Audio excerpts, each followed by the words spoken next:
Good evening. It is now it is exactly 6 o'clock, meeting of the Economic and Community Development Committee on April 2nd. With us tonight, council members Jalen Seed, Ann Wennerstrand, Vice Chair Jan Degenshine, Councilmember Jim Freyer, and myself, Josh Wilson. I know there are going to be a number of attendees, and I assume we'll do what we did on Tuesday, where we promote them to panelists when their item for the capital budget is up. Um, just as a reminder, just a couple things. One, we have two items to do before we get to the capital budget review, and those should go relatively quickly. And then we'll finish the capital budget review and then move on to advancing it to the full council, or rather taking that vote. Are there any, and obviously when your time is called for the capital budget, you'll have time to talk. So this is when I mentioned public participation, I'm not asking you to participate. But if there are members of the public who would like to participate, now is your moment. And I see one hand is up, Diane Lauricella, is first. Good evening, Chair Goldstein and members of the City Council, as well as staff.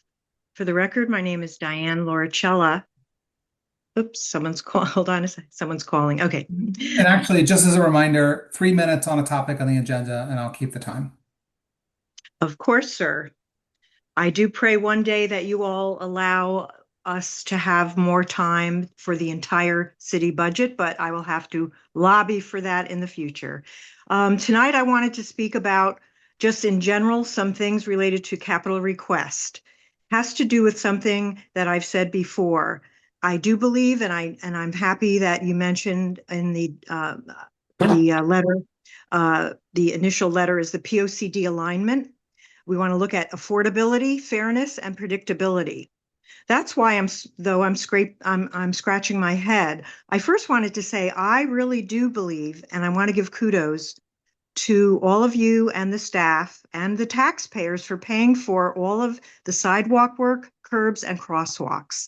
I think it's really going to make a difference in our health as well as our attractiveness and safety in our city. That said, I'm scratching my head because I still do not see a proper evaluation up front of renewable energy. And last night, I will be speaking with some of you that dismissed my comments that are well thought out, and I'm in somewhat of the business of assigning green measures to buildings and land use. And so I wanted to say for the 3-season pavilion, that I'm very happy about, except I have a sneaking feeling that we are not looking at it up front as a net zero energy building. That means that we use up and utilize renewable energy, so it's kind of like a zero-sum game.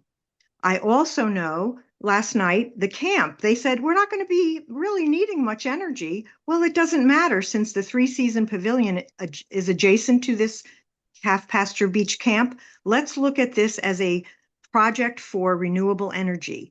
The excuses given are predictable and continue from the staff from building management. I have witnessed this for years, and I'm on record stating, let's just change our trajectory on use of renewable energy in our city. When we keep insisting we are a green city, and then I see that we're not optimizing solar, both ground, roof, and carport, where there's always an excuse. There's always a way that it doesn't pencil out, like our South Norwalk Community Center, like everything that happened last night. I just wanted to say, lastly, that athletic fields, I really would like to see a ban of artificial turf fields, because I know that that is in the plan still, and it is a safety issue and an injury issue with our children that would play on said athletic fields. And lastly, the line about school facilities, I know my time is almost up. I do not think, and I have proof that we are not optimizing renewables.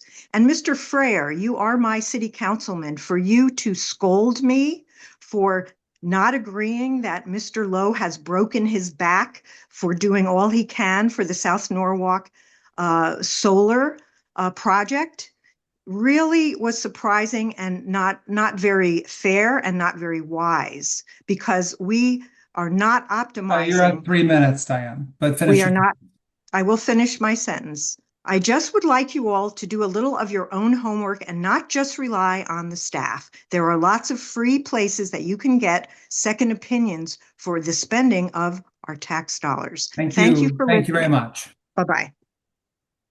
The next hand up, Suzanne Giannitti.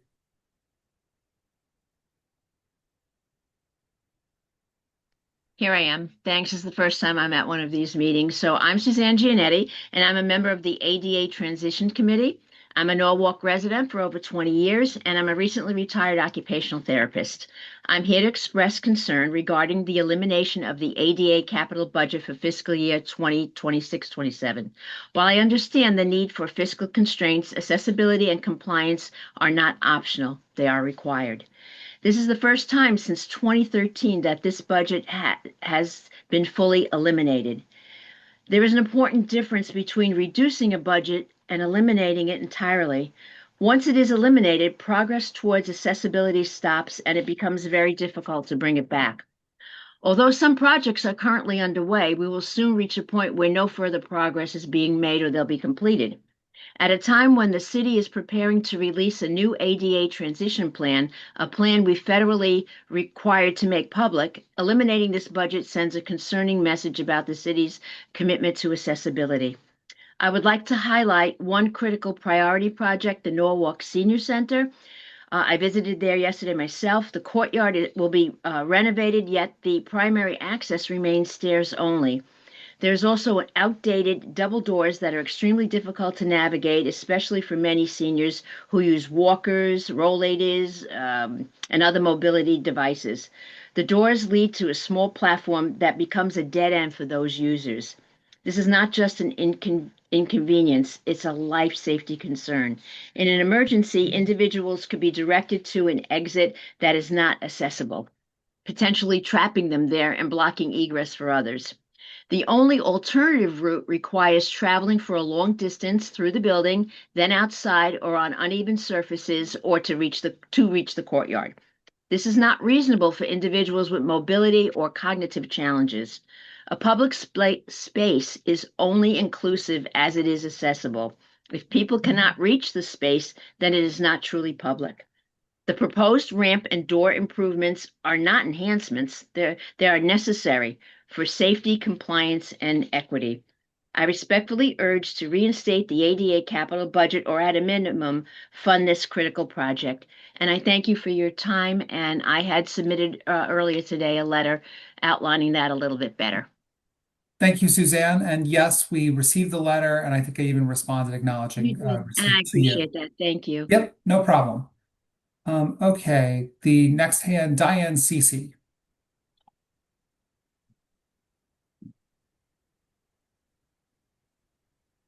Good evening, everyone. Can you hear me? Yep.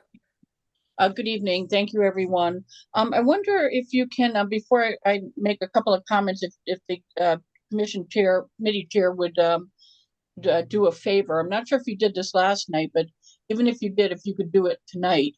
And I don't think you did it before the recording came on or was open to the public. Can you give a 15-second overview of the role of this committee in terms of capital budget?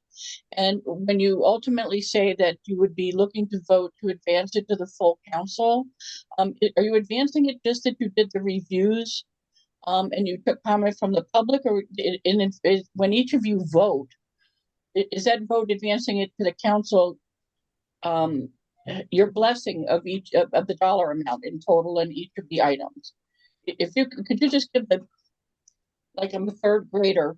Sorry, I just insulted. No, look, I'm happy to do it, but why don't you make your comments and then I'll do it when we start the capital budget section, just so that it's on the record. Okay, But I yep. have no And if problem something I addressing it. say is irrelevant based on what you say, this role is and the next steps. Just ignore that. So what I wanted to say is, I'm going to be actually looking at most of these line items for the first time as you're going through them with the department heads. But I wanted to point out that I think that there either has already been approved or it's in a request in the budget now for the police department for some additional equipment in terms of I think it's some sort of an armored vehicle. And over the years, I've had a lot of concerns with I used to call them toys, and I really don't want to do that because I think it sounds insulting. But I think that we've invested a lot in the police department in types of tools that they would be using that I'm not quite sure that the need justifies. And I also know that because there's municipal reciprocity with other towns and cities, that I don't think every community around us or us needs to have this type of equipment if we could all share it. Like, for example, a bomb squad equipment. I'm not sure if there'd be a need for multiple bomb stuff going off all over the place. So I'm concerned with that. I hope you're taking a hard look at that, in addition to whatever else may be on that list there. For whatever is in for information technology, I probably would just off the cuff say double it, triple it, quadruple it. We are desperate in the public for better information, to be able to opt into things, to get more timely and accurate information, have a better website, have things that are more interactive. So I'm not quite sure what's in there, but I hope that it's well funded. Code enforcement, I don't think I have to tell the council people. We also desperately need funding for code enforcement, and to a certain extent, a lot of that can pay for itself. I'm not sure where that falls into in the capital versus operating. And then a word on business development and tourism. Wherever there's funding coming in to support businesses, I think the focus should be on attracting new businesses in the hopes of creating jobs. For existing businesses that are here, I think they have a wealth of other resources to use for development, including the chamber and other professional groups.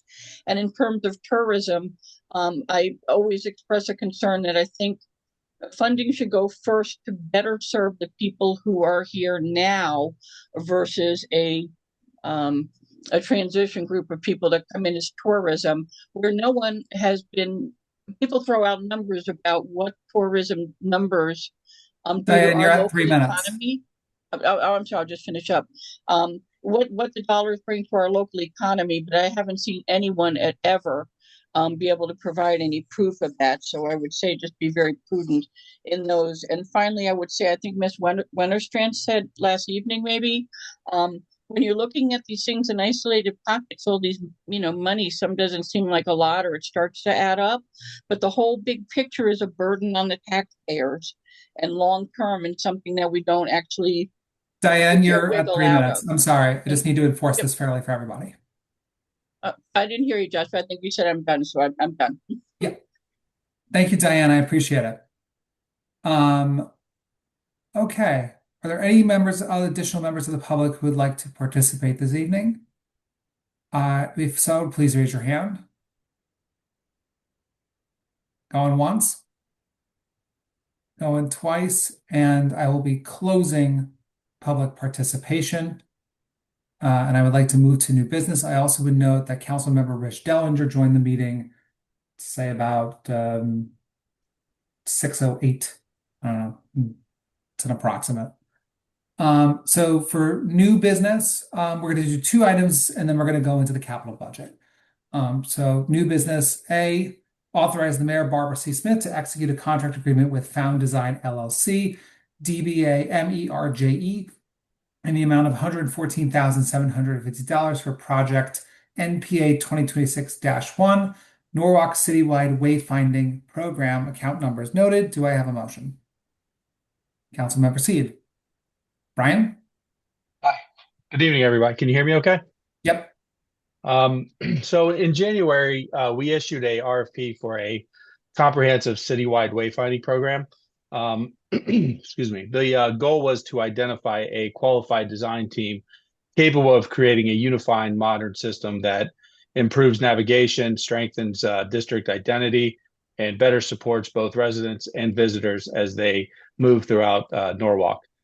This phase of the project focuses on design and planning and includes the development of bid documents for the implementation part of it, which would come at a later date.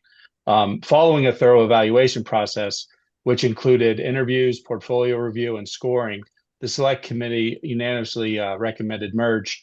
With their approach demonstrated a strong ability to deliver a cohesive, maintainable, and effective citywide wayfinding system. While this is a citywide initiative, the RFP was explicit that the parking-related wayfinding components would be separated. This structure allows Park Norwalk to implement its portion in a timely manner without delaying the broader citywide effort.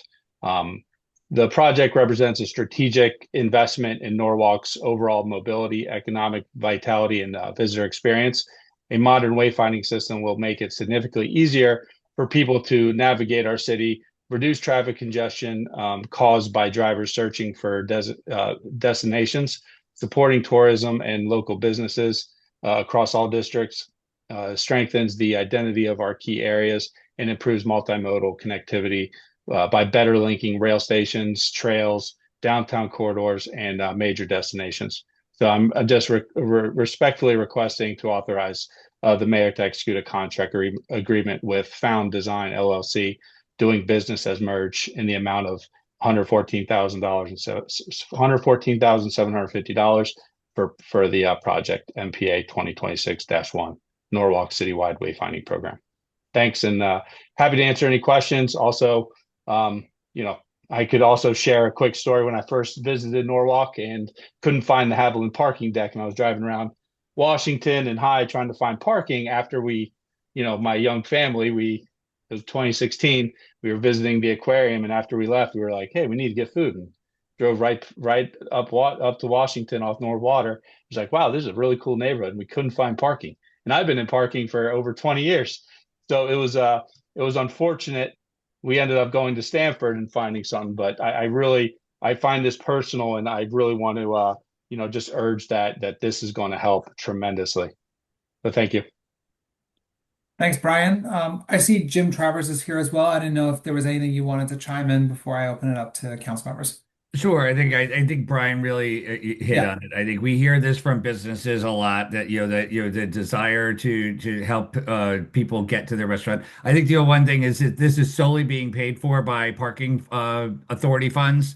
Mhm. And the parking authority is taking the comprehensive review. And while the parking authority will ultimately be responsible for implementing their signs, we felt it really important that we participated in the cohesive project that would be, looking at, Jay participated in the project as well. Like the city would introduce their section later, but the design will be fully funded by parking authority funds.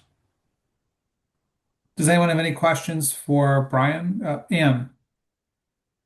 Yeah, I just have a quick question. In terms of the multimodal signage, what will residents actually see?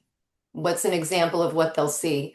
I think a perfect example is the pedestrian signs that will be posted in strategic locations, of course, but they'll have distances to, say, a business district. Mhm. So if you park at the Maritime Garage, you'll see that Washington Street is maybe a 5-minute walk, if that. So it's kind of explain where maybe restaurants or storefronts are. Okay.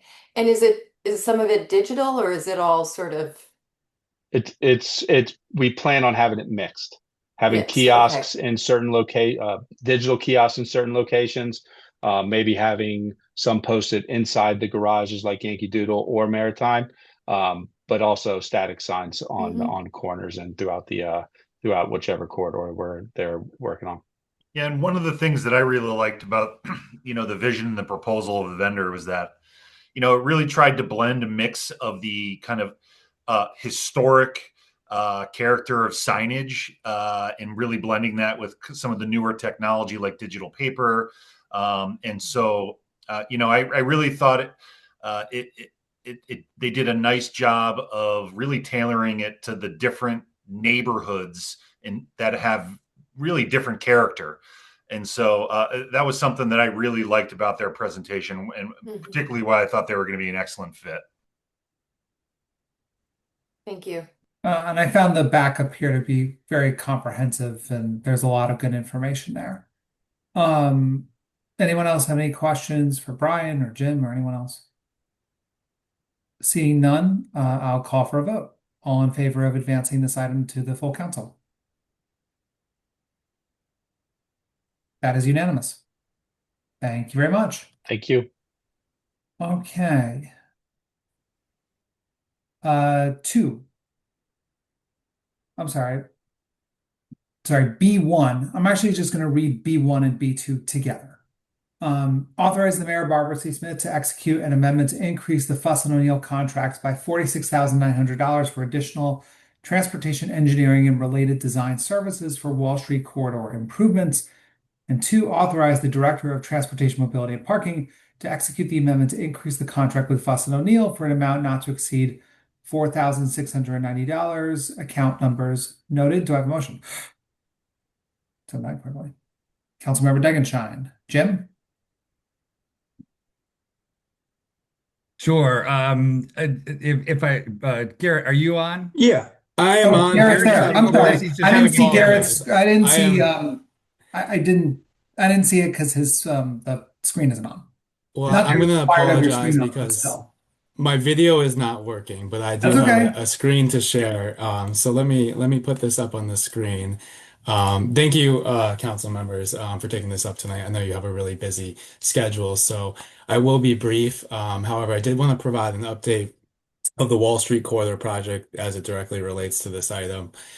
So on the screen, we have a map of the entire area of the project, and the areas that are crosshatched in red are all the phases that are currently under construction. So if you can see my cursor, to provide an update on the first phase of the Wall Street project, and this is from Main Street to Brook Street. That project is under construction right now. The utilities are in the street, and our contractor will be out on the street the next couple of weeks, and we're looking to finish phase 1 by the end of this summer. So that's really exciting. Also, if you travel down to the area, you'll see that the Isaac Street, as part of the Wall Street Place development, that streetscape is currently being enhanced, and those roadway improvements, and curb lines, and sidewalks are just beginning to be installed. And that's a project that's going to be completed within this calendar year as well. And then actively going on in the Wall Street corridor, we have, and we will be continuing the Yankee Doodle Garage facade improvements. So that includes the blue and white skin, and the staining of the ribs. If you haven't had a chance to see it, there's still a section that hasn't been completed, but it is a really stark contrast to what was there before. And we've received a lot of positive feedback and comments about the refreshed look, but also, how it feels much safer and much more inviting. As part of this phase of the project that'll be completed this spring, we're also looking at installing and improving some of the lighting within the garage, and also there's some wayfinding elements that are being completed. So those 3 phases are under construction right now. They will all wrap up this year. The item that's before you tonight is really for the next phase of the Wall Street corridor improvements, which has largely been improvements to Brunel Boulevard, around the North Transit District transit hub, and then improvements on Main Street, basically from where we're picking off with construction today at the bottom of Freeze Park, and all the way north to Hoyt Street. And these improvements are really, full roadway reconstruction, a complete reimagination of the streetscape, traffic calming elements. And through conversations with our partners, as this is a federally funded and state funded project, we've received recommendations from the Department of Transportation, CONDOT, in order to ensure that we recoup the full $5.5 million in federal funding. They asked that we expand the scope of this phase to include Belden Avenue. So you'll see Everything in blue on this screen is really phase two. And the proposal before you tonight is to take all the concept level work that we've done to date for Belden Avenue, and bring that into this design package, and bring it up to a final design level. The phasing of this project and the timeline for this project is we'll be out to bid this summer, with the project. We would like to be under contract this fall, for phase two, so that the phase two and everything in blue you see here can begin construction in the spring of 2027. And I'll just add that we are also working very quickly on East Wall Street. We received a $800,000 grant, which we included a press release earlier this winter. But we're also looking to progress that design. It's being progressed to 90% and looking to have that out to construction in 2027. So 2026 and 2027 are going to be really big years for Wall Street. The proposal that's before you tonight is a minor addition to the design contract to just include an advance earlier section of Belden Avenue and for some assistance with bidding services so that we can be responsive to our state and federal partners. Thank you, Councilmember Degenschein. Thank you, President Goldstein. Forgive my voice, I have a cold. I noticed that the phase that we're talking about, Brunel Boulevard, is labeled Phase 2A. Is there a Phase 2B? That's a great question. Yes, and so we believe that's going to be the East Wall Street section. It doesn't have a little phase 2B, but I will make sure it says that for the next presentation. But we really think we can get that project out for 2027, which is why that would be Phase 2B. Or not to be. Hanging right there. Does anyone else have any questions for Garrett? Councilmember Seed. Not really a question. I just every chance we talk about this, I just want to just thank you guys for all the work that you guys are doing in Wall Street. Like we said before, numerous times, this is just the fulfillment of promises that were made for about 70 years, that this area was really going to be revitalized and worked on, and it's finally happening. So I just want to thank you. I know there's a lot of energy from the businesses to the residents that's there, that they've been waiting for this for a very long time, and I'm really excited that it's finally happening. So every chance I get, I'm gonna just say thank you to you guys, because you're doing a great job. We very much appreciate it. Thank you. And if I could just follow up on that, just one more on Councilman Steed.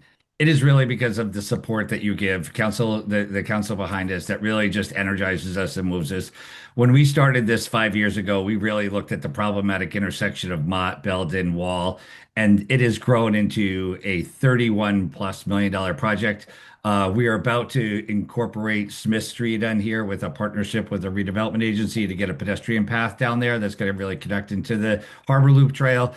So we really think the investments here are going to be game changing for this, but it doesn't happen without your constant support, right? And your words to us are always inspiring. So thank you. But this is really a conglomeration of all of our work. So I think everyone needs to stand up for this one.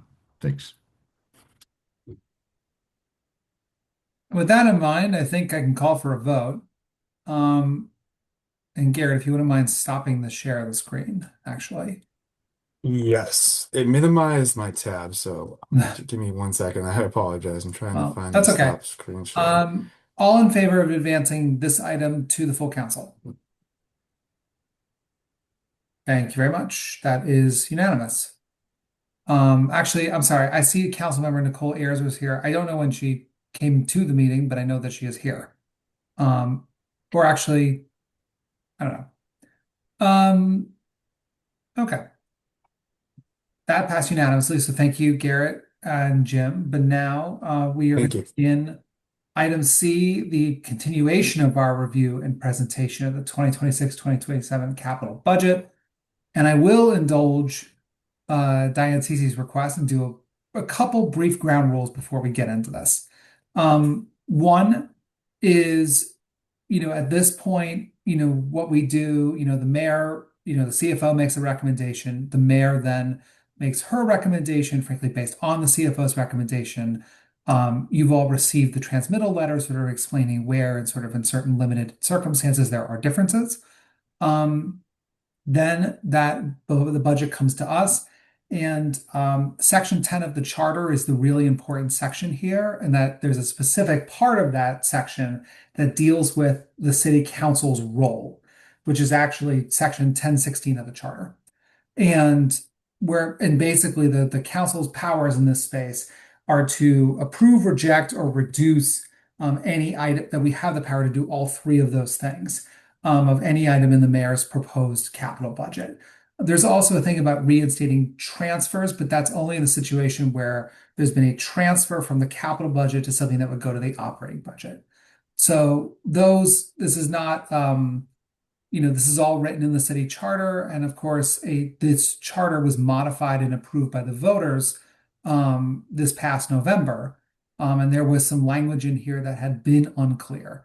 That has since been clarified due to the work of the Charter Revision Commission and was approved by the voters in November. So if you want to know roles of the powers of the council in this space, that is where to find them. Tonight, we're going to go sort of continue our reviews department through department, going over their requests and council members getting a chance to ask questions. I had asked on Tuesday that tonight, if people have any recommendations or motions or ideas that they want to consider, I think it's worth having that discussion tonight. I do think there's also, and I know that there was some language to this effect in the transmittal letters, but also sort of the overall financial picture when it comes to how this affects our bond rating. And obviously, because of course, keeping and maintaining our AAA bond rating is a very important priority. And sort of our overall sort of borrowing, I'm saying infrastructure, but that's not really the word I mean. Before we do that, I want to go through the departments here. And so and I'm going to go through on the order on the list that's on the agenda. So first up is the parking authority. Hi again. I'll be very brief. I know we have a long list of departments to go through. This year, Park Norwalk is respectfully requesting $1,225,000 in capital funding for critical structural repairs at the Maritime and South Norwalk train station garages. Both facilities are fully exposed to the elements and experience heavy daily use. Targeted reinvestment is essential to maintain them in a state of good repair and ensure their long-term safety and functionality. Park Norwalk remains committed to fiscally responsible financing through its bonding capacity through the city, consistent with our long-standing practice of self-funding improvements without burdening the city taxpayers. The scope of work is driven by the latest conditions assessment finalized in January of this year. This assessment builds directly on the 2023 study and provides updated findings on the current state of the structures. Based on that data, we have prioritized the following critical repairs: concrete repairs, joint replacement, drainage improvements, and additional structural related items. Maintaining these assets in a state of good repair is essential to supporting Norwalk's economic vitality and multimodal transportation goals. We ask for the committee's favorable recommendation so these essential self-funded improvements can proceed on schedule. Thank you. Happy to help field some questions. Does anyone have any questions for Brian? Excuse me. Okay. Thank you very much. And I also just want to do one other thing I forgot to mention. The vote on the capital budget, we are required by charter to vote on the capital budget by a certain time. So when I referred this morning about advancing it to the full council, that's also because we're actually on a deadline when it comes to the capital budget as well. So I just wanted to clarify that point. But the next department up is the police department, and I know Chief Walsh is here.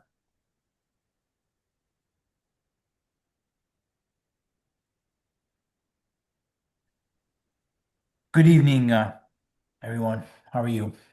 Good evening, Chief.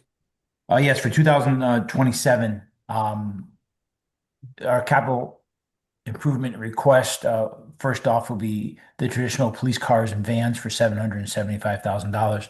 That includes all the upfits and all the equipment needed within the vehicles. It is standard purchasing through upkeep and maintenance of the fleet.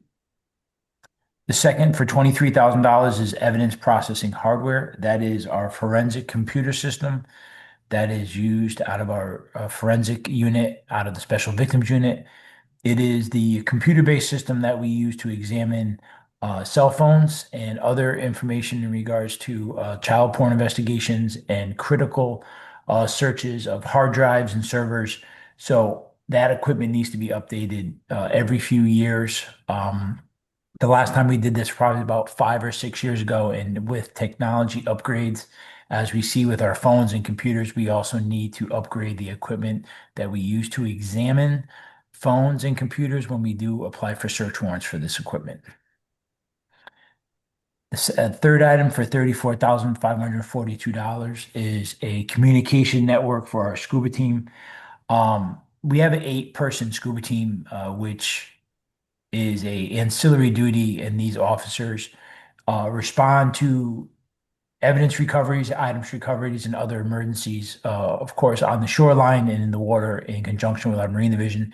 This is a system which gets integrated into their head unit so they could actually communicate under the water, which is vital. The visibility in Long Island Sound, especially along the shoreline, is nil. Every once in a while, you can't even be able to see in front of you. So communication, not only that, it provides communication to the shore tender. So just in case a scuba diver does get in distress or needs assistance, they can communicate that to the shore. The next item is $65,000. The TRT ballistic body armor. That is the body armor that is worn by our SWAT team. By Department of Justice standards, every 5 years, body armor needs to be replaced. That is a standard held by the federal government. That is based on their testing. These are officers that handle higher threat assessment objectives within the city of Norwalk in regards to search warrants and fugitive arrests. And we equip them with a higher level of body armor and equipment, and that body armor needs to be replaced, and it is expiring in July. The last time we purchased it was 5 years ago. The next item is the grounds improvement. We are in the middle of as the building is 21 years old. There's several items in regards to our fence and a gate project. Our gate system is currently failing. The entrance gate to the back, it is 21 years old. We have experienced damage to police cars and damage to civilian cars owned by officers because the gate closes on it without warning. So it is in need of replacement, and so we have been looking at replacing that. It is going on 22 years old, and it's a hydraulic system and many of the sensors, and we're spending thousands of dollars a year in repairs to keep that up and running, especially during the winter, because it is hydraulic based. It is starting to degrade. It suffers during the winter. And the last item is for 2027 is a replacement of firearms for our emergency services unit. The current weaponry being used by them is over 20 years old, with tens of thousands of rounds and practice rounds fired through them. The reliability of such a weapon is questioned after a certain threshold, and we have passed that threshold. We've spent some money in repairing these weaponry with vital parts, but it is time that we examine replacing those firearms moving forward. Thank you. And I also think it's just worth doing a quick explainer here. As you can see on the spreadsheet, where the requests have been granted when it comes to the police is under the column where it says fund with 911 dispatch remaining. Chief, if you wouldn't mind just doing a quick explainer there, or maybe Jared's about to chime in. I'm not sure. Or on a different score. It's up to Mr. Smith Yeah, to explain if he wants to Sure. chime in. Thank you. Yeah, I thought it would be good to give that same explanation, and there's not too much to it other than, and I know Tom Ellis led off with this in his explanation of the spreadsheet to start off the night, the other night, and so just want to remind everybody, even though the dollar amount that the police have requested and that has been approved doesn't show up as a capital request because we are not going to have to bond for it because we are funding it out of the 911, the excess 911 dispatch bond proceeds that are currently available. So that those requests that were approved will be funded out of that, and so you won't see any additional funds coming out of on the capital side being funded out of bond fund out of new bond funds. There we go. Does anyone have any questions for Chief Walsh? Councilmember Fryer. Yeah, the armored rescue response vehicle, that's not the one that we just approved, is I it? think it is the one we just approved. So why Yeah, is this is, sir, this is the one? no, it's not. This item right here is body armor. No, no, No, no. no, no, no. 300,000? The one, the armored rescue response vehicle. 300,000. Right. Oh, I'm sorry. I misspoke. That was the Yes. that was the one that we already. I'm sorry. Yes, the council recently approved this particular item. Right, Yes. we approved it. And we approved it with the funds as prescribed on the spreadsheet. Correct. Yes, So- I jumped ahead and incorrect. That's okay. Why is it on the 2026 budget though? Wouldn't it be in this year's physical budget? No, I'm because going to defer to you on that. it was funded in the same manner, Mr. Frere. It was funded out of the 911 dispatch money. Yeah, it's the same result, but I just thought it was a 2026 item. Yeah, so I guess technically, if we were to have had bonded it, we probably would have included it in the 26 list. But I think for visibility, and so everybody knows that that this was a new item, we added it to this list, and seeing that it had no impact on the 27 bonding amount. Right, exactly. I mean, it's a wash anyway, so it doesn't make much difference. But I was just curious. Yeah. Actually, what we approved was wasn't it a I little think bit that more the than amount was slightly 300,000? more than this, but It was a little bit more. I believe it was Yeah, I know 360. it's de minimis, so I wouldn't worry about it. Yeah. yeah. Okay. Does anyone have any additional questions for Chief Walsh? Seeing none, thank you very much, Chief. Thank you very much. Have a nice evening. You as well. Thanks, Chief. Next is the fire department. I don't know if is Chief McCabe here? Yes, thank you, Mr. Aha. Chairman. I'm here. Yes. Good evening, everyone. Good evening. The fire department's capital budget requests for fiscal year 2027 are about ensuring that we have reliable and safe apparatus, equipment, and facilities, as I'm sure you will see as I go through our projects. Project number one is the apparatus replacement plan for $1,464,900. This request originally involved replacing 2 engines. However, we were asked to reduce costs, so we are requesting 1. This will allow a current frontline 2007 fire engine to move to reserve status and a 2002 to be removed from service. Fire apparatus ordering, as we've discussed in previous sessions, now requires 4 years of lead time. So we have to act well before a vehicle reaches the end of its service life. Replacing this engine in the FY27 budget will keep us on schedule. Our other 4 requests, similar to PD, are also going to be funded out of surplus funds from the 911 dispatch, and I can go through those requests now. The second one is the station exhaust system replacement for $430,000. This project replaces and upgrades the fire apparatus exhaust capture systems, serving all 5 stations and our apparatus maintenance facility. The current system is over 20 years old and requires expensive repairs and modifications on a regular basis. It's past its service life. It also does not currently treat all bays. So the new system will meet our OSHA requirements and will enhance firefighter health and workplace safety. Our third item is apparatus refurbishment and upgrade for $100,000. This project will refurbish and upgrade our military surplus high water truck so it can be safely and effectively used to evacuate residents during floods and storm events. The vehicle's in need of modern radios and communication devices, as well as water rescue tools and equipment to make it fully operational. Our fourth item is administrative vehicle replacement for $201,000.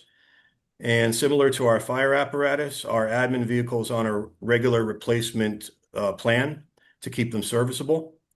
And although these are daily use admin vehicles, they also carry a full complement of firefighting and EMS gear as our chiefs respond to structure fires as safety officers and command staff.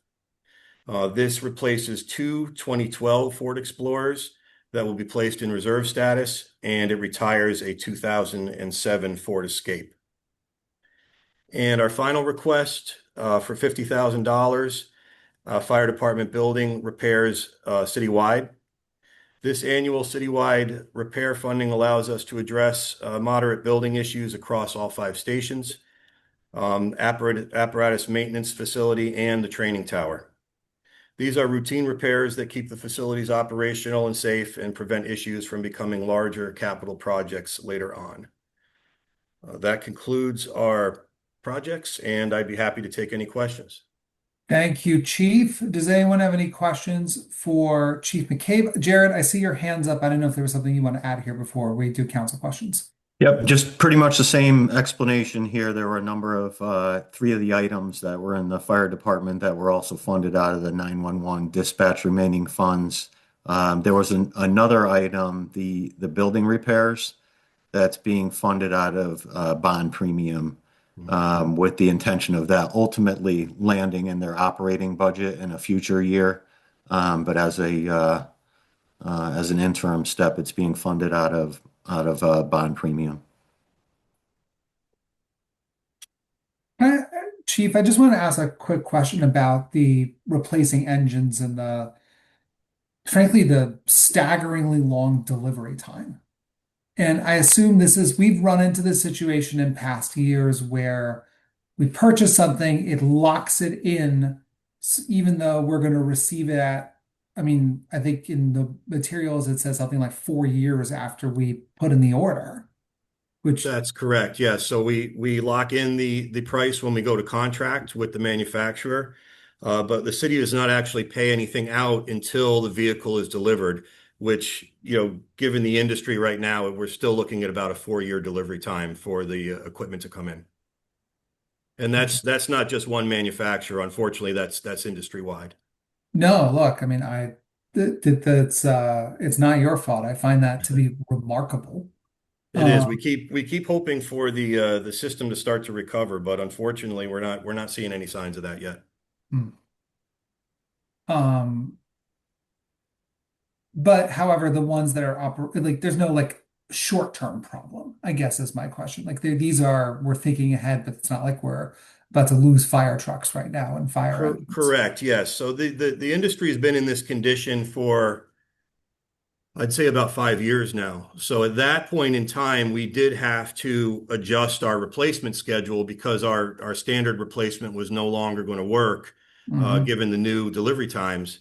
And we couldn't allow the fleet to, age beyond its service life. So we did make corrections at that point in time.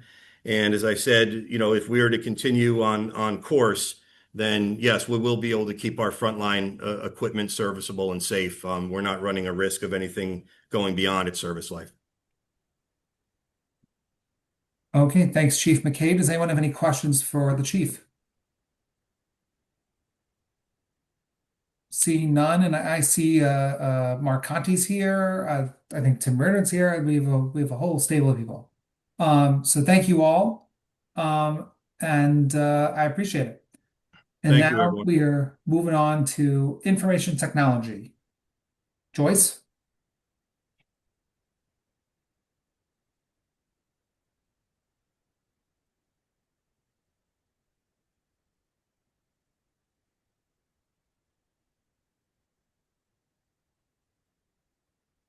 a technology problem?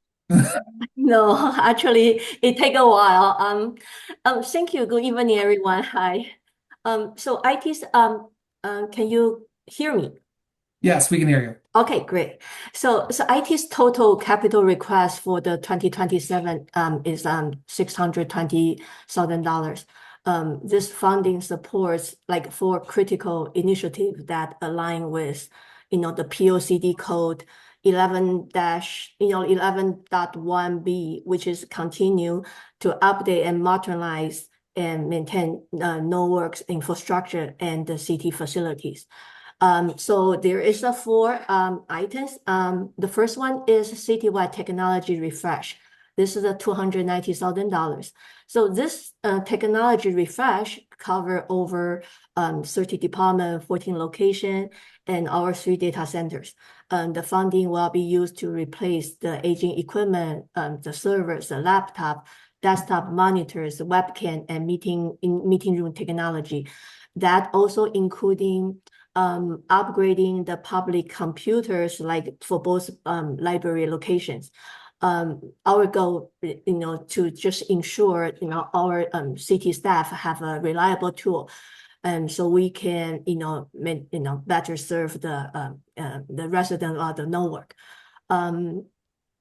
This project also support maintaining and expanding the public Wi-Fi in the city buildings, all the location and public space. So that's also going to improving the connectivity for our resident. So just want to mention that city recently add a new location community center. So most of the initial network equipment was installed, but is covered by the grant. But all the computers and ongoing maintenance, will be covered under this budget as well. The second item is for police department, refreshing of a mobile data terminal in patrol cars. That's for $95,000. So the support for the police department's new patrol vehicle is going to by equipping like 10 cars with mobile devices, software, license, and mobile printers. This tool will allow police officer to access the information in real time and work more efficiently when they are in the field. The third one is a cybersecurity enhancement. It's $150,000. This request is focused on the strengthen our cybersecurity capabilities. We're looking to implement a managed detection and response solution or some similar approach to continue monitor our system, detect threats, and respond quickly to potential incidents. So, cybersecurity threats are increasing, and the investment will help us proactively protect, city system, reduce the risk, and ensure the continuity of our operations. The last one is fiber extension to the senior center. That's $85,000. The senior center is located, NORWRK Senior Center located in 11 Allen Road. It's a city-owned building. One of the IT's goal is to bring fiber, internet to all the city buildings. So right now, the senior center is a very active location. It have a park and rec offices. It have a senior programs. It have a daycare service and security cameras that are managed by our building management. So all of this rely on a strong and will need to be reliant on strong and stable network. The project including a one-time cost, which is $50,000 just to install the fiber. And the remaining fund will be used for the install the network switches and and putting the Wi-Fi access point throughout the whole entire senior center. So our overall goal is really just to improve digital access, support modern program and service for our senior residents. I'm happy to answer any question you might have. Thank you. Thank you, Joyce. Does anyone have any questions for Joyce?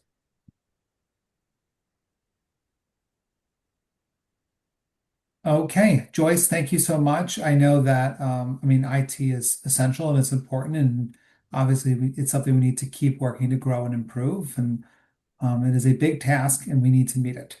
So thank you so much. Thank you for your support. Thank you so much. Have a great evening. Thank you. Management and budgets is next.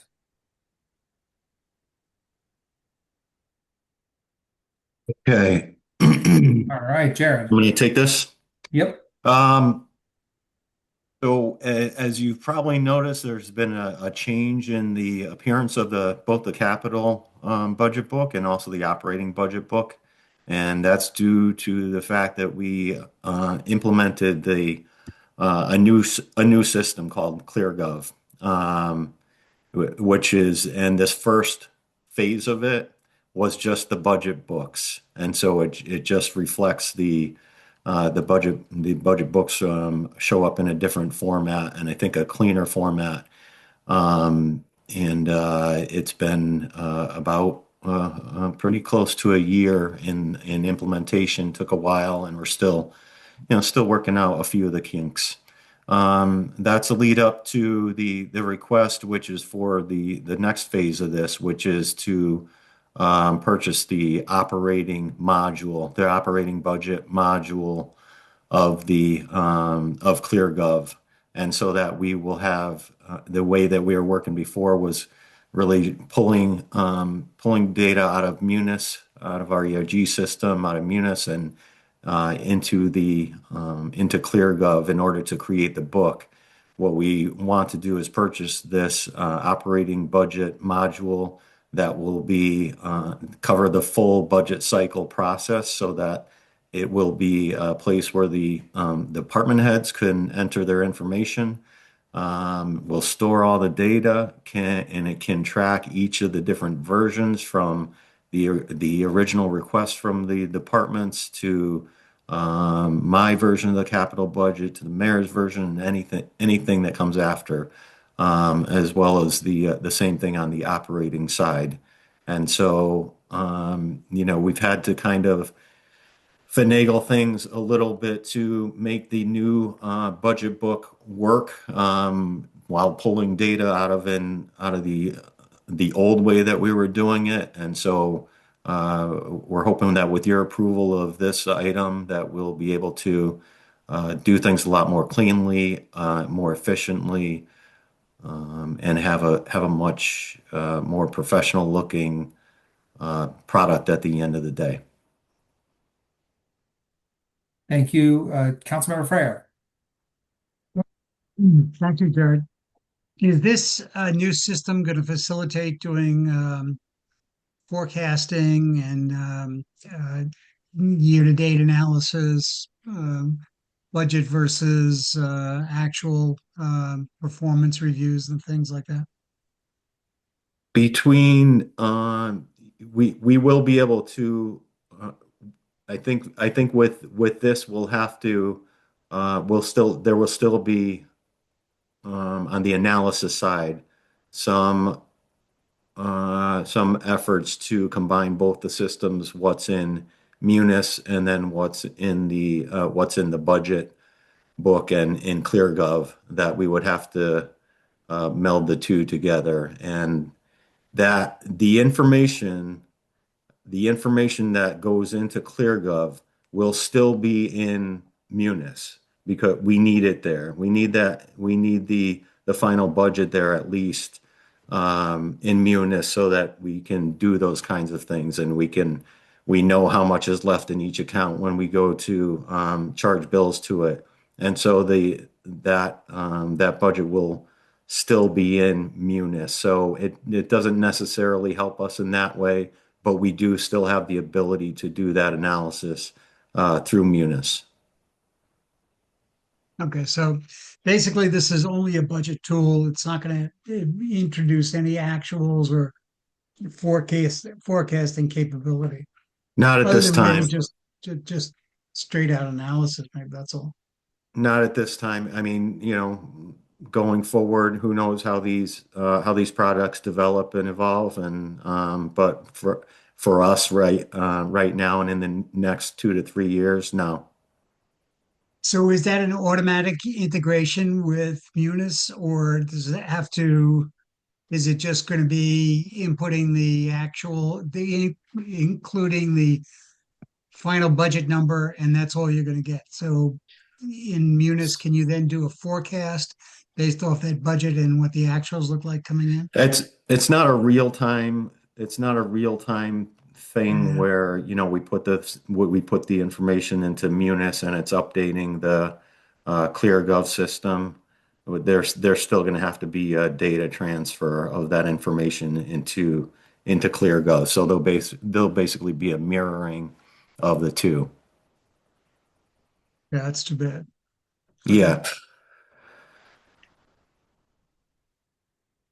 Any other questions for Jared on this particular item? Thank you very much, Jared. I also just want to make sure it's noted for the minutes. I see the council member Johan Lopez is here. I don't know when he arrived because you just can't tell when the screen has got something shared, but please mark that he is here. Okay, next is the Board of Education. Lunda. Good evening. Good evening. Thank you again for the opportunity to present. We've had a collaborative effort with Jared and his team from when we started with a capital budget request to where we are now. And we really do appreciate the opportunity to kind of prioritize where some of the reductions that we had to make to meet the designated target. And so we partnered with him on that. Alan Lowe is also going to be part of this presentation, Sabrina, when we talk about the Norwalk High project. So I don't see him, but I think he may be on the call somewhere at some point. So I'll begin by walking you through our request. The first one we have relates to enhancement of school security. This total request is $250,000. It's broken into two components. The first one has to do with installation of vestibules in I believe this is going to be two of our schools. That's $220,000. And then there's also some fencing that we're going to do at some of our, I believe at 3 other schools.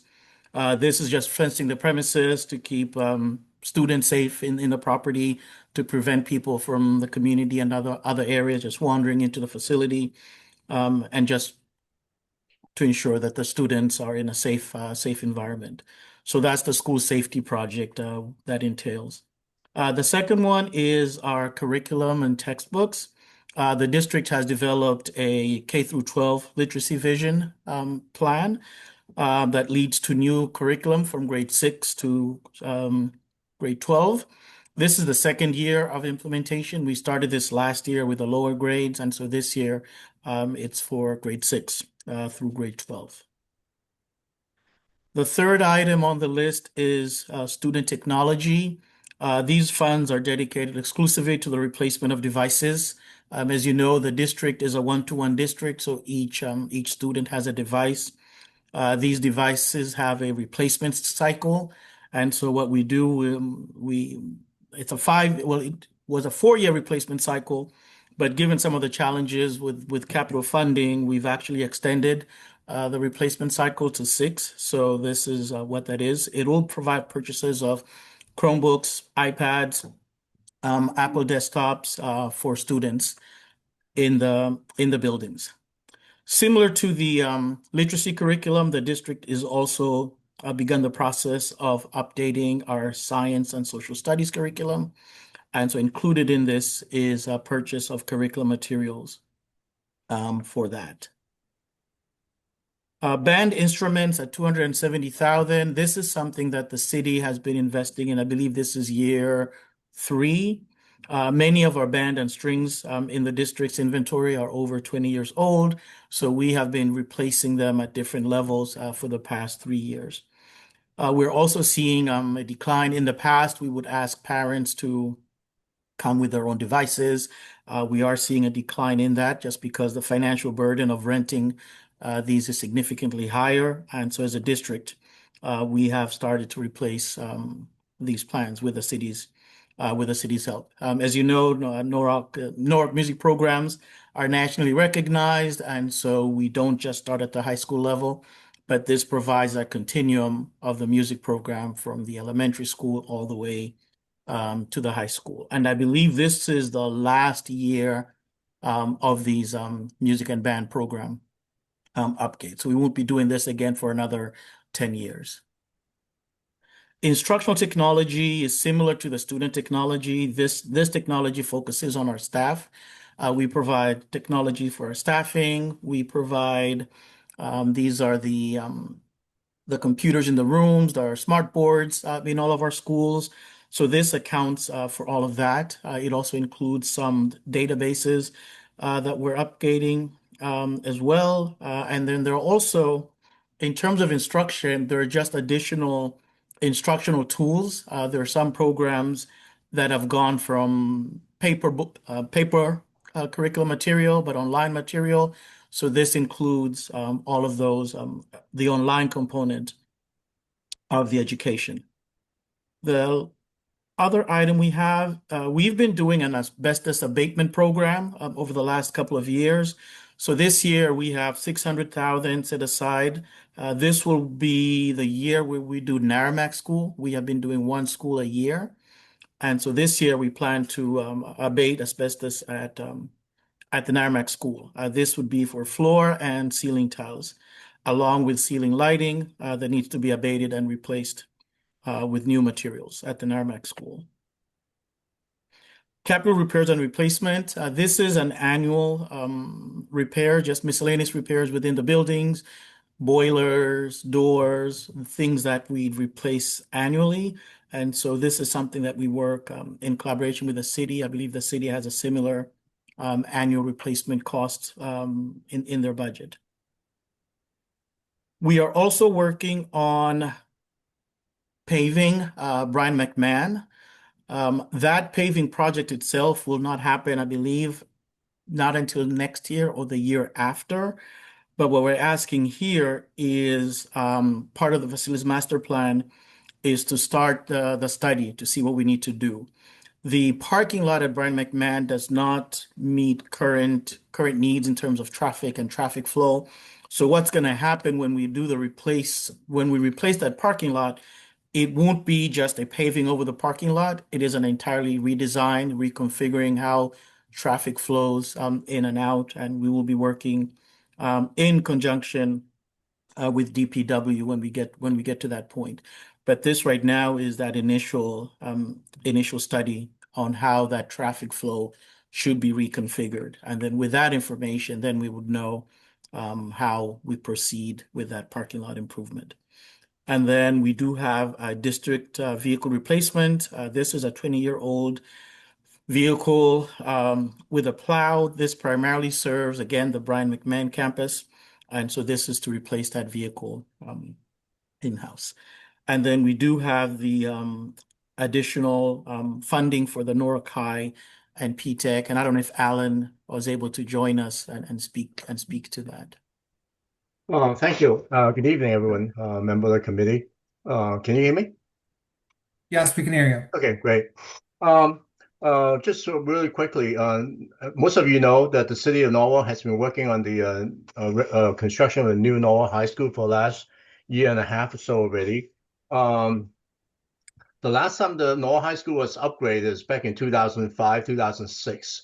The city spent at that point $42 million to create the science wing and the music area, as well as co-updates and the various improvements. Right after that, there continue to be requests coming from Norwalk High School because ultimately the building is built in 1972. What we did is really just some upgrade, but it's not to the level that's necessary to get the school into the latest standard of a high school in the community. Traditionally, the city gets 22% for reimbursement from the state. As part of this project, the city, with the support of the state legislation, we received a special legislation for 80% reimbursement. So we went from a 20 to 22% reimbursement to 80% specifically for this project. Currently, the rest of the city schools get 60%, which is which that special legislation was approved about 2 years ago. So again, for this project, we get 60% reimbursement. This is the biggest municipal building construction the city ever undertaken. It's multiple years. I think it's going from design phase to now. It's probably like 3 years already. The construction is going on. We have a schedule, a tour by the Common Council for next week. We are scheduled to finish the building construction by the fall of 2027, and have the student move into the new building. Meanwhile, thereafter, we'll tear down the existing building and reconstruct the whole athletic facility in the front of the building where the existing building is right now. So by the time we finish that, will be fall of 2028, in time for the fall athletic season. Because the project takes so long, when we bid out about a year and a half, 2 years ago kind of thing, we didn't bid out everything. There's certain things that wasn't bid out. Generally speaking, the project, the way the state approved it, is for $239 million. So there's some items that wasn't bid out. These items, very briefly, included furniture, the bleachers, the tennis courts.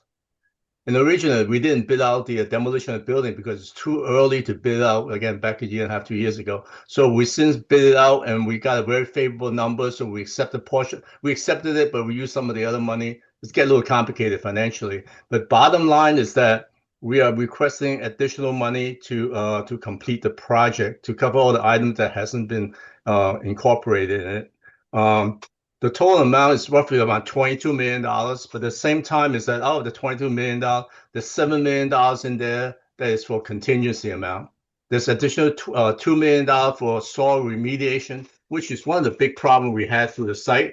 In today's standard, the site is not like a lot of property in the city. It's not really considered highly contaminated or contaminated. It's just like urban fill and it considered polluted soil, but nevertheless, we have to dispose it according to state regulation and all that stuff.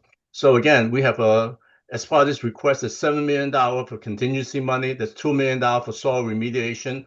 There's $1 million allowance in there for, as we demolish the existing building, we are anticipating there may be ledge underneath it. So we have another $1 million set aside in there in this balance of the money for potential of rock removal. And then there's about $6.5 million, I believe, it's for furniture, and we look to bid it out this fall so that we get delivery in the spring of next year and ready to get it all set up for the summer and move in by the end of by the fall semester. So overall, we are and actively looking to the state to incorporate these money into submit a request to the state to incorporate these additional funds into the approved budget so that we are potentially eligible for 80% reimbursement for the balance of this money. So out of the $22 million, assume that we are successful, but $16 million will be coming from the state as a reimbursement amount. So it's important that the city and its representative to lobby for this state approval to the extent possible, so that we be available to us to add this amount into our current budget. With that, if any question, I'm happy to answer them. Does anyone have any questions for Alan Lowe? Councilmember Lopez. I should say Orlunda, rather, but I assume if it's about Norwalk High School, we're asking Alan. I was good with questions for Alan Lowe. Request is for 22 million, correct? Excuse me? The request is for an additional 22 million? Overall, yeah, it's about 21,700,000. And then we are anticipated, we're looking to pursue state reimbursement of 80% of it. Okay, and then there's a 7 million in contingency that that's also being set aside? Yes. Okay. So if I understand correctly, so is it because the project essentially went over budget? it's a very complicated issue. I'm not trying to sidestep the answer here. A project like this, it's when we first developed this project, original number that we looked at was $225 million. The state arbitrarily reduced to $189 million, but ultimately we got approved for $239. When we do the bidding process, it's yes, it's higher than the budget number all along, generally speaking. But at the same time, we did not bid out a number of items because timing of it. I guess we don't bid out furnitures, and we don't certain things we don't bid out because it's disposal material. We do allowances and stuff. But yes, generally speaking, it is higher than the budget that's approved. Okay, I understand. Thank you. Yeah, we went into a lot of soil disposal remediation requirements and all. And during the design phase, we found that the area in front of where they exist, the old softball fields, I believe used to be a pond, and it's got filled in a long time ago structurally. Even when we put the new track in the future, we need to do a structural support underneath and all. So there are a number of issues that came up during design phase since the original budget was developed. So again, even on the main the building footprint, we had to do they call ram aggregate piles. So the building is actually on some type of pile. It's not the standard steel pile, but there was substantial structural work that was done underneath the building in order to support the building. So yeah, through the design phase, there's additional costs that was required. Okay, thank you for the explanation, Alan. Thank you. Councilmember Freyer. So, Alan, the 15 million or almost 16 or $15.5 million that we're expecting to get from the state, what are our chances have we asked the state for it yet? What No, are our we chances haven't. of getting that 15.4? No, we haven't. So there's a realistic possibility that when we apply for it, the state may not give it to us. So I think it's important that the city and its representatives, state representatives, lobby for it aggressively, because it is a substantial money that if we don't get it, it's the city will have to carry that cost. Can we defer that? I mean, is that something that has to be, because we're looking to do that this year then, right? Yes. Otherwise, the city will have to bind that money. We Yeah. cannot defeat because the money that needed for is really for furniture. So we will not be able to move into the building if we don't get this money. I'm not trying to put the council into a position, but bottom line is that the schedule is such that we need this money in order to finish the project. But I mean, it's out of our hands, really. I mean, if we approved it, we're anticipating that we're going to get the 15.4 million. If we didn't approve it, we're going to stop construction right away. I'm sorry. I feel like there's something that's kind of getting lost in the shuffle here. Because if I'm not mistaken, and Alan, Lunda, tell me if I'm right here, the amount that's the recommended amount is not 15.4 million. The amount that's recommended is $6.6 million. Right. So it's not, even though, yes, 22 is the full ask, and I realize there's this with the grant, I just want to make sure people don't miss that the amount that's actually being asked for right now is $6.6 million. So let me just confirm that or clarify something there, because there's really two different asks going on here. Yeah. So one of them is to authorize the appropriation, basically to authorize us to spend the money. And what you're authorizing there is the full $22 million, that we can spend that $22 million. What we're saying with this plan is that the requested amount in terms of what will be bonded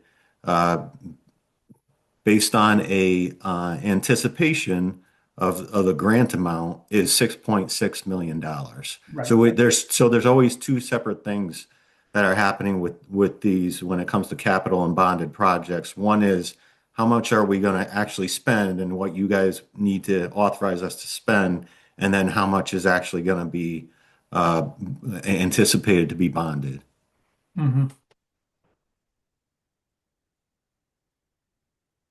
So my point is that that we can authorize we will authorize the 6.6 million to be bonded, but it's going to be meaningless if we don't get the 15.4.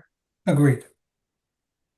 Yeah, if you don't get the 15.4 and you know, then, and if it seems like we're not going to get the 15.4, I think Alan's point is that this work needs to be done. And we may have to make an adjustment and make a decision at that time whether or not to authorize additional bond money in order to complete the project. Right. So I guess my only point is that this is a risk that we're taking.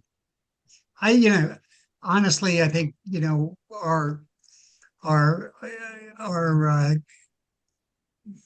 our representation in Hartford has been very, very good and really performed very, very well. But this is a risk that we have. This 15.4. Yeah, I mean, look, I think I'm not sure I feel exactly the same about this in the sense that, like, I have is there technically risk? Sure. But the likelihood that this isn't going to fall within the 80% reimbursement bucket that was budgeted 4 years ago for this, I can't imagine that that's not going to happen. I would be quite surprised, and I've received no word from the state delegation that there seems to be an issue on that regard. However, look, the work has to be done, and we'll work with our state delegation, and I know that they are very passionate about this particular project. Yeah, but this is an additional 22. It's an additional. No, I 22 understand what the ask is. And the only reason I bring it up is that we've got to be cognizant of everything else that, obviously that's something that's going to, we can't stop now. We're moving downhill on this thing. So we can't stop, but we may have to think about other things in the capital budget, excuse me, that may have to be pushed into another year or dropped altogether at some point in time if we ever got the word that we didn't have that 15.4 million coming. That's all. It's a risk. That's all I'm saying. Yep.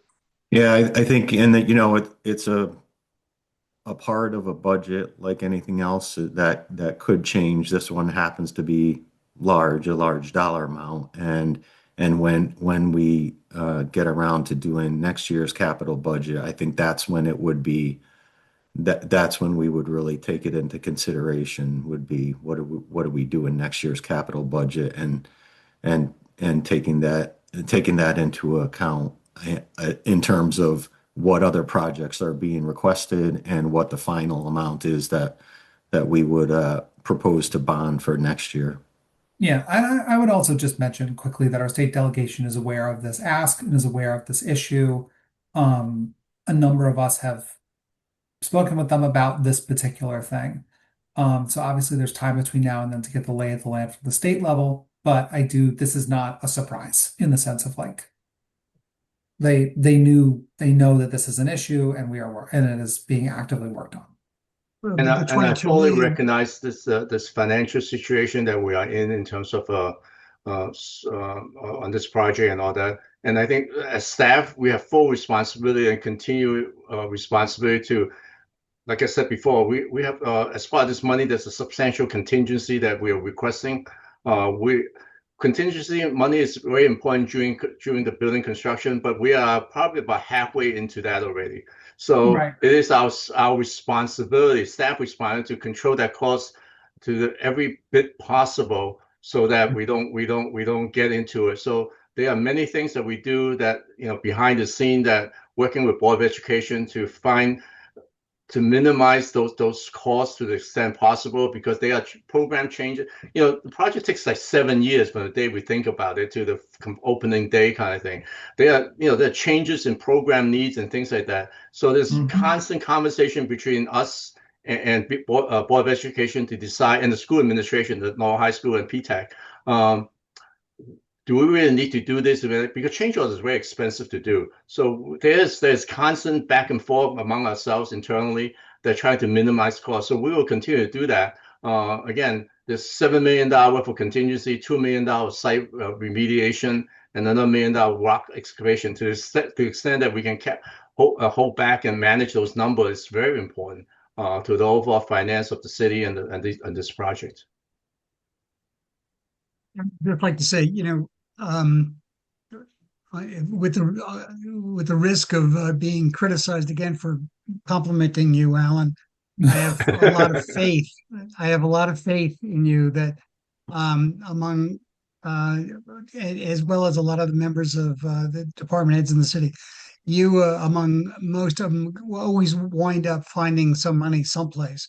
And so I do have a lot of faith in you. I just like to point out that this is a risk. I mean, maybe we only get the funding for half of it. Even if we got the money for half of it, what you just said with contingencies and some other things that we've got built into there, we'd be able to probably get through this year without any further bonding that would be needed. So I'm just pointing this out. That's all. Yeah, and no. we should be aware of it. So, but keep up the good work anyway, and I'll take the heat. You take the heat. Thank you. Okay. Have anyone have any questions on any of the other Board of Education items for Lunda? I think Lunda's doing a good job too. I'll get in trouble for that as well. So. Okay, seeing none, I think we can move on to Thank you. redevelopment. Thanks, Lunda. And Alan. Redevelopment. Hey, good evening, everyone. How you Hey, doing? Brian. So yeah, we just have the one capital budget request before you tonight, and that's for $500,000 in local matching funds to secure the $14 million raise grant we were awarded. That's through USDOT.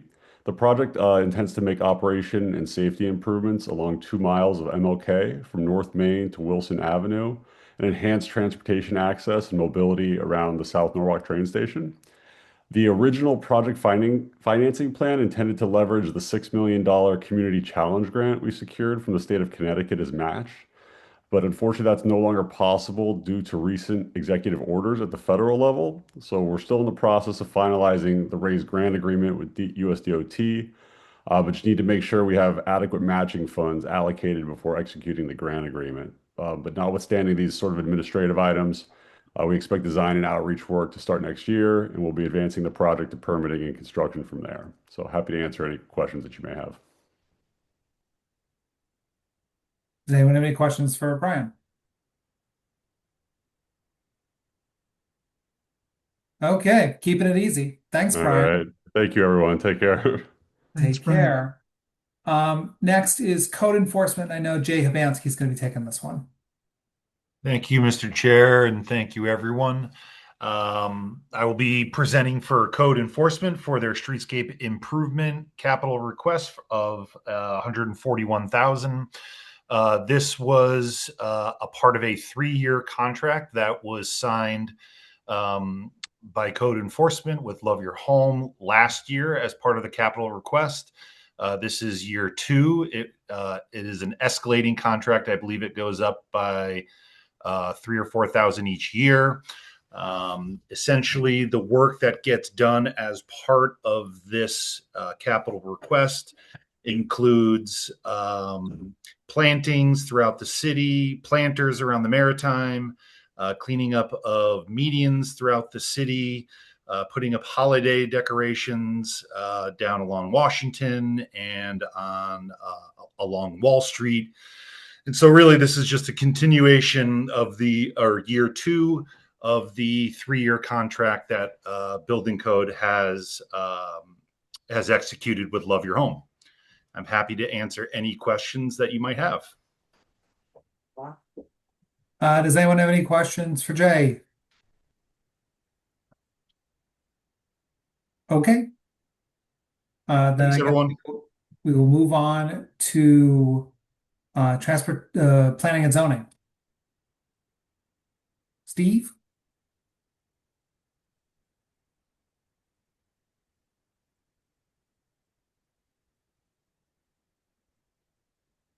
Oh, I also want to make a note for the record. Darlene Young is here. Councilmember Young has been here, I think, for a little while now, but I just want to make sure her attendance is reflected in the minutes. Good to go? Yep, you are all set. Good evening, everybody. We have two requests. We have the Open Space Fund, which is an annual request we put in for $50,000, which basically goes towards properties that might come up that the city might want to acquire for open space or something similar to that. I think the last time we used that, there was some property up at Stephen Mather that was acquired by the city for open space and then ultimately done in conjunction with the land trusts. The second item is something we've been doing for the last couple of years, which is document scanning. We have done, I apologize for the dog in the background.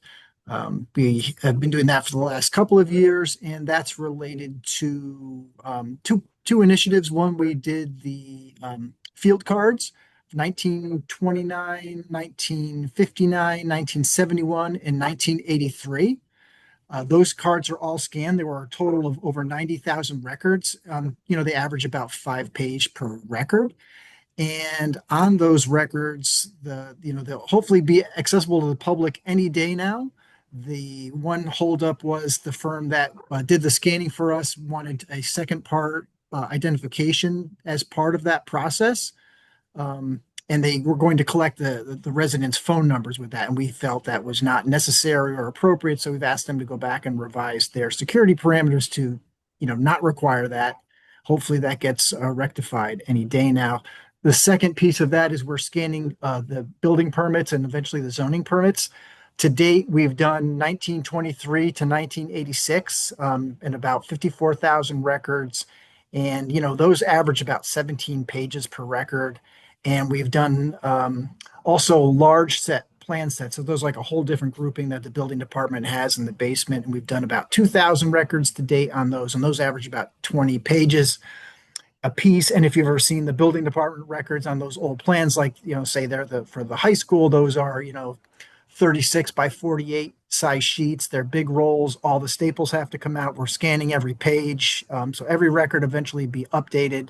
So we've done up till about 1986 on those records. We'll get into the 1990s in the next, before the calendar year ends, but it slows down a lot as you move into the 1990s because the amount of paper within each file increases. And also there are notations on all the folders that go with those files. So those have to get scanned as well because those notations on there are oftentimes the records when inspections occurred, etc. So it's still going to be a couple of years before we can kind of wrap that piece of it up and then jump into the building department. And the plan is once those building department records are up to date and all complete, those records will become available to the public and we'll be starting on the zoning records right after that. So that's a $120,000 request. We're spending down right now the existing $150,000 of capital, have it pretty much spent all of our ARPA funds that were dedicated to that project. That's it. Does anyone have any questions for Steve? Thank you very much, Steve. Thank you. Next we have Transportation, Mobility, and Parking. Jim Travers. Hello, gentlemen, again. All right. I'll try to go quickly. I think you see a budget presented in front of you.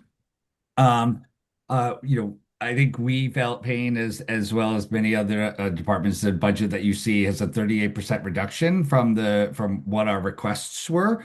So what is remaining largely is going to support some really required items, but in large part, excuse me, city match to grants. So for the first item that we have is roadway design and reconstruction. The original ask was $2.3 million. We were 1.5. I think a couple of the interesting projects that are going to come out of there is so we put in for a grant application just at the end of this past year for pretty much significant streetscape improvements on Ward Street. It lacks really any pedestrian crossings. It's near a school zone, has a lot of great opportunities. We received fairly positive comments that come from the funder, but said, what was told what we need to do to advance the design, it's going to likely put this into play for a positive role. This would be about $4 million grant that we're going to come through for this. So that what we're going to work on with this once approved is the design that portion that is going to get to where we need to be. There are some other smaller projects in there. County excuse me, County at William Street was really identified by council walking with the new high school coming. People raised concerns. We've worked on a design. We are here for for that to happen. We want to make a sidewalk connection to Grumman, the newly installed sidewalks on Grumman, to really connect into the park, Cranberry Park. So a lot of great items in with that one. I think the next one, new sidewalk construction. This our match here is really going to facilitate design for match that we will use as the match for $8 million worth of sidewalks that we have going. We were very fortunate, I think, in this year. We have sidewalks, working a sidewalk project on Lexington Avenue. We have a sidewalk project on Chestnut Hill. Silvermine Avenue is going to have a public meeting very shortly for sidewalks. Winfield, we are working on a public meeting to announce very shortly for there.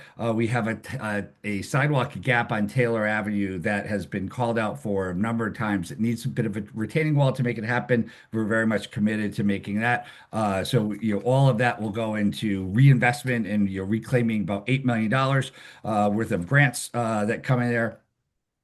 Traffic signal equipment is, largely this is going to support the traffic signal, the new traffic signal that's needed with the new high school. Off-site improvements are not covered on the grant, so we have to cover those ourselves. That's the facilitating that one to come to play. I know Garrett has joined me. I'd love for Garrett. Garrett's really been taking a lead role in Wall Street, and quite honestly, he takes a lead role in I think everything he does. I think everyone here knows just how much I admire and I'm honored to work with him every day. I'd love for him to chat with you a little bit on what we're doing in Wall Street and our Safe Routes to School. Garrett, Yeah. you still here? Good evening. Okay. So earlier I had shared the map of the Wall Street and the phasing. So this year's request is largely a match to that community connectivity grant funding that we secured at the end of last year. We secured $800,000 to really finish East Wall Street all the way up to the town green and include streetscape and improved lighting and multimodal bike lanes along the corridor. So a significant portion of this year's request is the matching construction funding. It has an estimated cost of $1.1 million, of which $800,000 is state funding. Some of the additional funding requested this year is to advance designs beyond phases 2A and 2B and start planning funding for phase 3 within the project. So some of that funding will go to advance the designs, which are at a 60% level for that project. And this is the Wall Street proper. And then there is some funding carved out so that we can maintain the roadways that we might not get to until the latter phases of the project, whether that be 3 or 4. There's some funding in here to do an overlay of the roadway for those roadways that won't be touched for several years. And then moving on to the next project, Safe Routes to School. We know that there's a desire to do some improvements on Wilson Avenue. So part of this is to look at a study around Roten School, the intersection, and how we can look at some alternative intersection designs for that roadway, in addition to sidewalk enhancements throughout that entire corridor. So this funding is to ultimately come up with a concept and then progress those concepts to design. So we have one holistic plan for a corridor, which is immediately adjacent to a school, but also a major east-west connection. We've also included some money to address some of the concerns around Brian McMahon High School. So there's some funding to look at Lenox and Auburn and how we get sidewalks. That's a significant route for kids to the school to enter from the rear of the school. So that's included in this year's request. And then there's also funding for Safe Routes for this year to address some of the sidewalks on Noah Lot Lane, which can be improved to meet full ADA accessibility. And then complement all the improvements that were recently done at Cranberry School, and then also complement the Chestnut Hill project and the sidewalks that we're funding through state grants. Continuing on, the next you see is the traffic system enhancements. This is the traffic signals are one component. The blank out signs, the ability for us to add to our grid smart cameras. This portion here is longer term enhancements to the traffic signals, not more so of a maintenance, but the larger components that are added on here. The city owns a little over 90 signalized intersections, and we'll see a significant portion of that. But the other portion, which we're very excited about, this is Mayor Smith talked in detail in her campaign about a desire to move traffic more efficiently. We could do that through a retiming. We do not have a record of the last time the city's traffic signals were retimed in one complete swoop across the whole entire network. We believe this will add much improved mobility, and then additionally in continuing the safety enhancements that we see by reducing driver frustration. So we're very excited to move that one forward. The next is the Norwalk River Valley Trail. A larger portion of this one we're really seeing. This one, I'm sorry, was one of the ones that got cut. We had some really great projects. There's a section of the trail near Merwin that is just.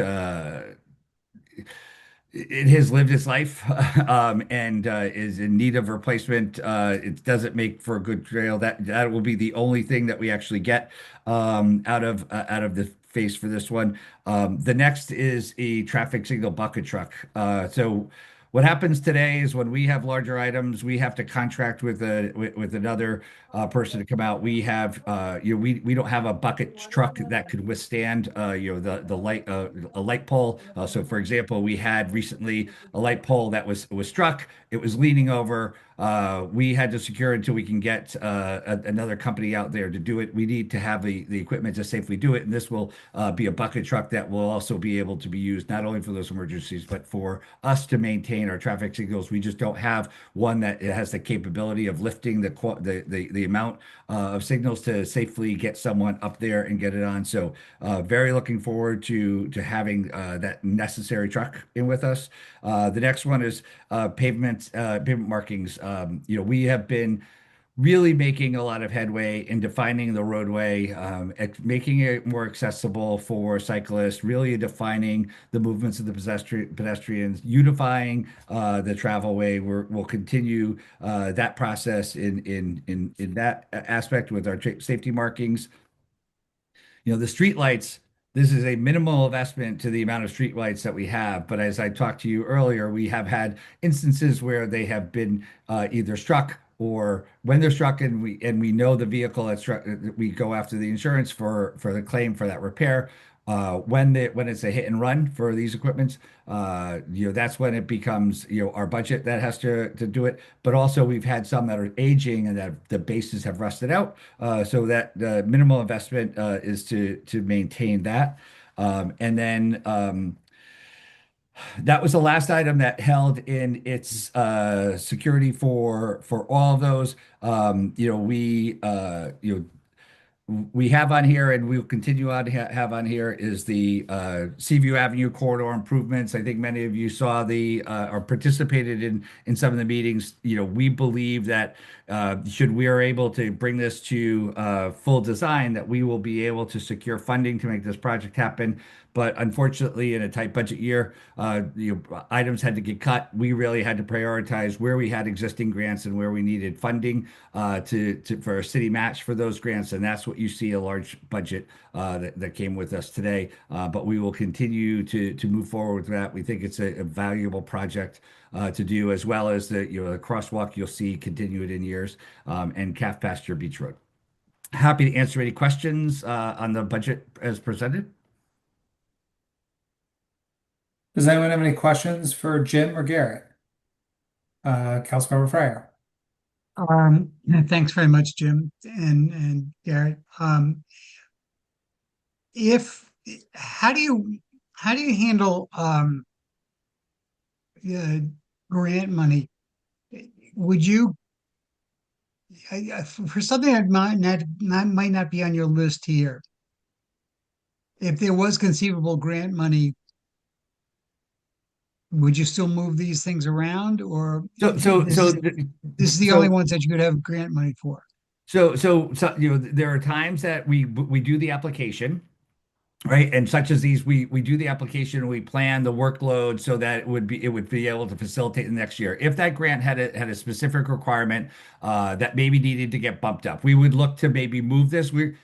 We will not refuse any money. We work pretty hard to get it. So if we had to move shift one around temporarily to make that happen, yes, we would do it. There's nothing that's going to say, oh, this is not within the budget season, so therefore we can't do it. We look at every opportunity that's presented to us. Grants are very challenging, right? Because we only get about often 6 to 8 weeks notice for notice of funding opportunity to put a grant in. So it doesn't necessarily give us a little long-standing say to say, hey, there is going to be this grant. We know there's a lots of grant, which is why we're putting in for Ward, because we feel very confident with the wording that we got from them last year that we're gonna really be positioned to win that. But we will always be able to move things around to make it happen. So if I had a constituent that said, my heart is going to break if we don't get a traffic light here, there's a possibility that we could get a traffic light someplace. So traffic lights are more challenging than there's that, because maybe it's a bad example. Yeah, because they have to meet a single warrant, right? But if there's an opportunity for a grant for safety improvements, that's largely a crosswalk, for example. A crosswalk, yeah, that we'll always be able to probably shift things and make that happen. Yes. Okay, great. Councilmember Wennerstrand. Thank you, President Goldstein. Jim, just thank you for being so thorough going through each item, and especially the traffic system enhancement is going to be very, very much valued. We're excited. Very excited about that. And I know a lot of people that are. Just looking at Seaview again, I noticed in the part of the spreadsheet that calculates the out year and the 5-year total sort of going forward. That item looks like it carries out potentially into the 2028 budget, and it says 850,000. I just wasn't sure. Could you just clarify that? So what we do is, for those outliers, we firmly believe that, given the opportunity to make this happen, that or to get the design done, that we will put very greatly position ourselves to get a grant, right? Most of those grants have some type of match. So what we had to do is just kind of in an outlet year, anticipate what kind of grant we think that we will qualify for and what would that city participation be. So we just put a feeler out there, but that would be defined once we find a funding source. Okay. All right. Thank you. Okay. Chair, I just have a comment. I think more than a question, but so it just seems, Jim, like there's going to have to be some, or you have done some reprioritization of a lot of these projects, right? Because Yes. there's been significant cuts, and so have you all done that yet, or it's Yes. really just doing the cuts and now then having to go back to reprioritize some of these projects? And just one in particular, I mean, we've gone down to what, 50,000 for the trail, NRVT? right? Yeah, yeah. And so for me, I'm just trying to like, how much of an impact is that 50,000 going to make, and like how much work is actually going to be done? And did you consider just waiting until you had a larger amount of money to make a real significant impact? So I agree with you. So we had a number of projects in play here. One was the crossing at Route 1 at Belden, that we believe really needs to have some safety enhancements done to that crossing because it's very large, right? But we had to really weigh difficult decisions of most of the money that's left is really directly tied to grants. We have been very lucky to be such a great recipient, but it does come with a cost, right? We do have a share that we have to match. What we got left for is a 50, and I understand, but we have a section of the trail that if you're a cyclist, it's really difficult because the pavement is failing. It has been on the list for a long time to have it done, and we keep on kicking the can down the road, and it's just it is as the trail becomes more successvel, that portion of it just becomes more critical to get done. So while I think it's a smaller portion, it will be a meaningful investment to the trail users for that to repair that section. Okay. Any other projects that you would like to just share that if you had all the money, yeah, you would do great things, but we've scaled down quite a bit.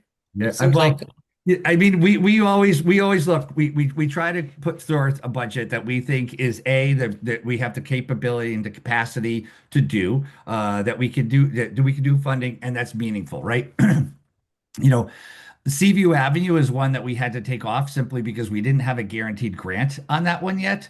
But that is one that I think we have a 30% design that I think will bring really meaningful improvements to this corridor. I think we had some challenges last year, with an accident on this corridor that we want to make sure that we do. But it's also a vital connection to the NRVT. That one will always be, front and foremost for us to get done. But when we had to weigh that against, budget for a city match for a grant, that we had to move for a city match for a grant. But we have numbers of sidewalks that we have to do. You've been in my office and saw the very large whiteboard that we have filled with really great ideas. Those great ideas are there so that when we hear of or when we hear of grant opportunities, we look for ones, because most of the grant opportunities that we have are really looking for specific things, right? Each of them are way differently. We find what is the best project that we have to do, but that list in my office is constantly growing and constantly being adjusted based on what we hear from in community meetings and feedback that comes out of it. So if you were to look at what's on here, I would love Seaview, but That would be my next one. But I think I think after that, we also are looking at how we could I think there's other things that happen within the neighborhood where I'm really excited about Lexington. That's going to be a really great project, and we're excited about the community meeting. We're lucky to do that, and I think those will be the ones that I think we continue to look at, those meaningful projects. Okay, thanks. Jared? Yeah, thank you. And I wanted to say, I think this would be a good time for me to, say a couple of thank yous in particular to Jim and his team, because we did ask for some fairly significant reductions across the board from everybody. But he and Vanessa were the ones that are most impacted because they typically have the largest capital budgets. Working with them was great. They were really cooperative, and I really appreciate that. And I know, Miss Young, I know you know this and you understand the process, but for everybody else that maybe new or have not heard this before, when we request any kind of reductions, if it's across the board like that, it's not something where the finance department goes in and makes the changes. It's always, reaching out to each of the departments and letting them know what the target is, and then they go through and they come up with whatever their priorities are and make the adjustments to theirs within the parameters and the target that's given to them. But thanks to Jim, and also I should have said it when Vanessa was here the other night, but thanks to Vanessa and her team too for being so cooperative in difficult times and asking them to make reductions. Yeah, I think we all can come up with really great reasons to have them all done. And I think, but Jared and I had some really great conversations, about this, and we looked deep into this. And one of the things that we didn't want to do is reduce an item that would have then prevented us from having our obligation of a city match and then losing a grant, right? I think we had to make some tough decisions, but I think those decisions are the right ones for the city long term, because it's actually going to yield larger investments, such as the sidewalks, right? We're looking for $900,000 so that we can get 8 million, right? That kind of return on investment, I think all of us would take if we had.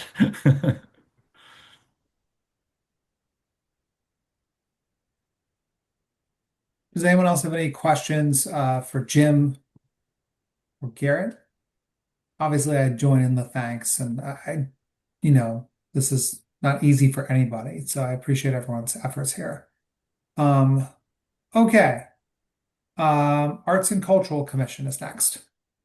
Take care, guys. Thank you. Good evening, everybody. So I am staff for the Arts and Cultural Commission. Brian sends his regards. He could not be here tonight, but he has thoroughly briefed me on these requests, and we put them in our office, so we know all the ins and outs. So the first request is the Arts and Public Places program. You'll see that the original request is for $150,000 a year. That was a request that we had moving forward to always keep investing in the arts in Norwalk. We do still have the $150,000 from last year that is unspent. There was delays with further projects from before, so that led into a delay for the Route 1 corridor underpass. So that project will actually be done during this upcoming fiscal year instead of being done last fiscal year.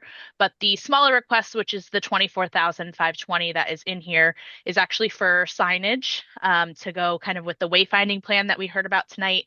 It's for tourism-esque type of signage, history, plaques, those types of things.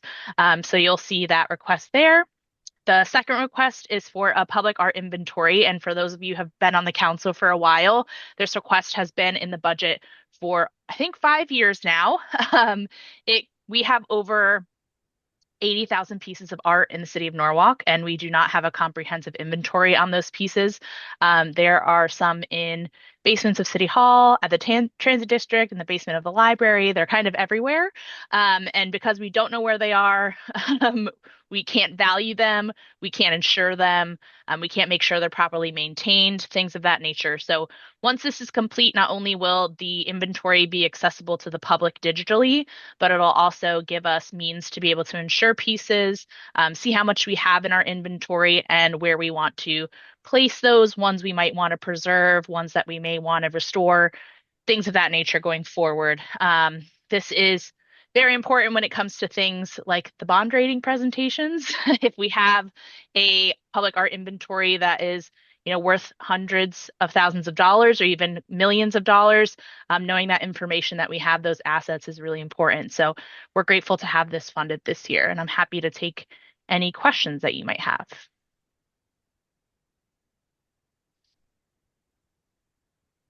I have a question. Sure. Oh, I think Anne's hand was up. Go ahead. Go ahead, Anne. Sorry, just super quick, Sabrina. I think that's just an excellent point that you're making, that really understanding the value and what that is as an asset to the city is really important. And my understanding is we don't know. Yes, that is correct. We don't currently know. We know that we have pieces that are worth hundreds of thousands of dollars on their own. And we know we have some invaluable pieces like the WPA murals we can never sell, but they are worth something. But in addition to that, not knowing this value is huge. But also when it comes to things like what we want to preserve and what we want to insure to make sure they keep their value, it's important that we have that. And additionally, we have so much that we don't know about that it's hard for the public to even access the pieces that they have a right to see, and for them to be displayed. The main cost of this really is not the digitization or finding the pieces. It's really the valuation of the pieces. It takes a specific expert to be able to do that, which obviously they're quite expensive, which is the majority of this cost actually. All right, so you answered my question. Because that was my question. What was entailed, or how much, why did it cost so much, and what the process was, and how long would this process take? They tell me it'll take anywhere from 12 months to 16 months. The company, it has done like all the national archiving for the nation essentially, and they're the only company that does the evaluation of the WPA murals. So they're specifically kind of perfect for our municipality, which is why we were able to get such an exact number for this request. So it should be done within the 16-month time frame, but they're expecting it to be 12 months. Councilmember Degenshine, then Fryer.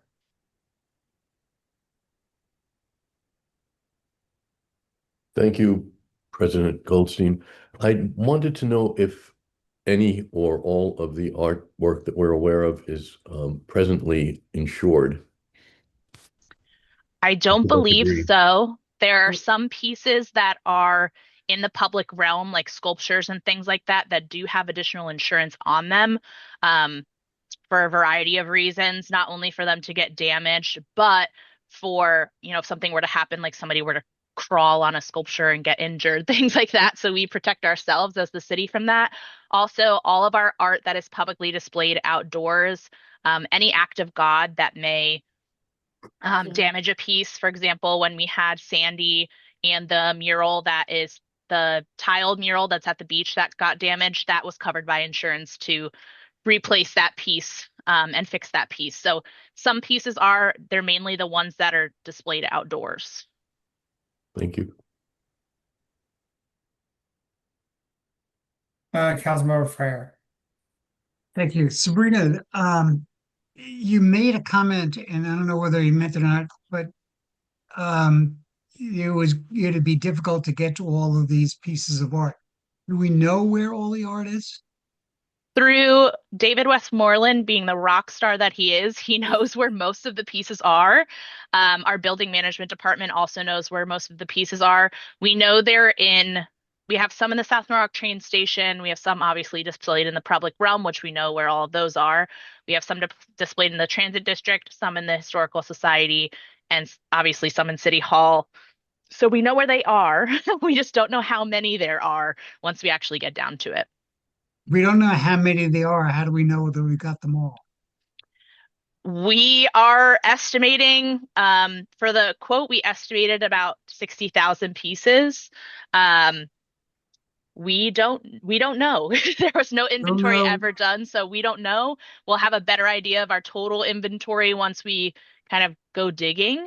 But we do know where all the places to dig are, so I'm confident that we'll get a majority of them when we're actually doing the inventory, if not all of them. When we find all of them, I see we'll know Jay how many. Habansky's hand is up. I just didn't know if he had a point on this subject. I'll defer to Councilman Freire, let him finish his question. It's just I was just saying that we'll know when we get there. Exactly. And we do have some historical documents that we're going to provide the consultants with that include like older documents from the Arts Commission, the Historical Commission, things like that, where they might be able to have some guidance on pieces that exist or pictures of pieces that we already have that they don't really know where they are. But we do know where they are. We just don't know how many are where they are, if that makes sense. So we know there's a bunch in this basement of City Hall, but we don't really know how many are down there.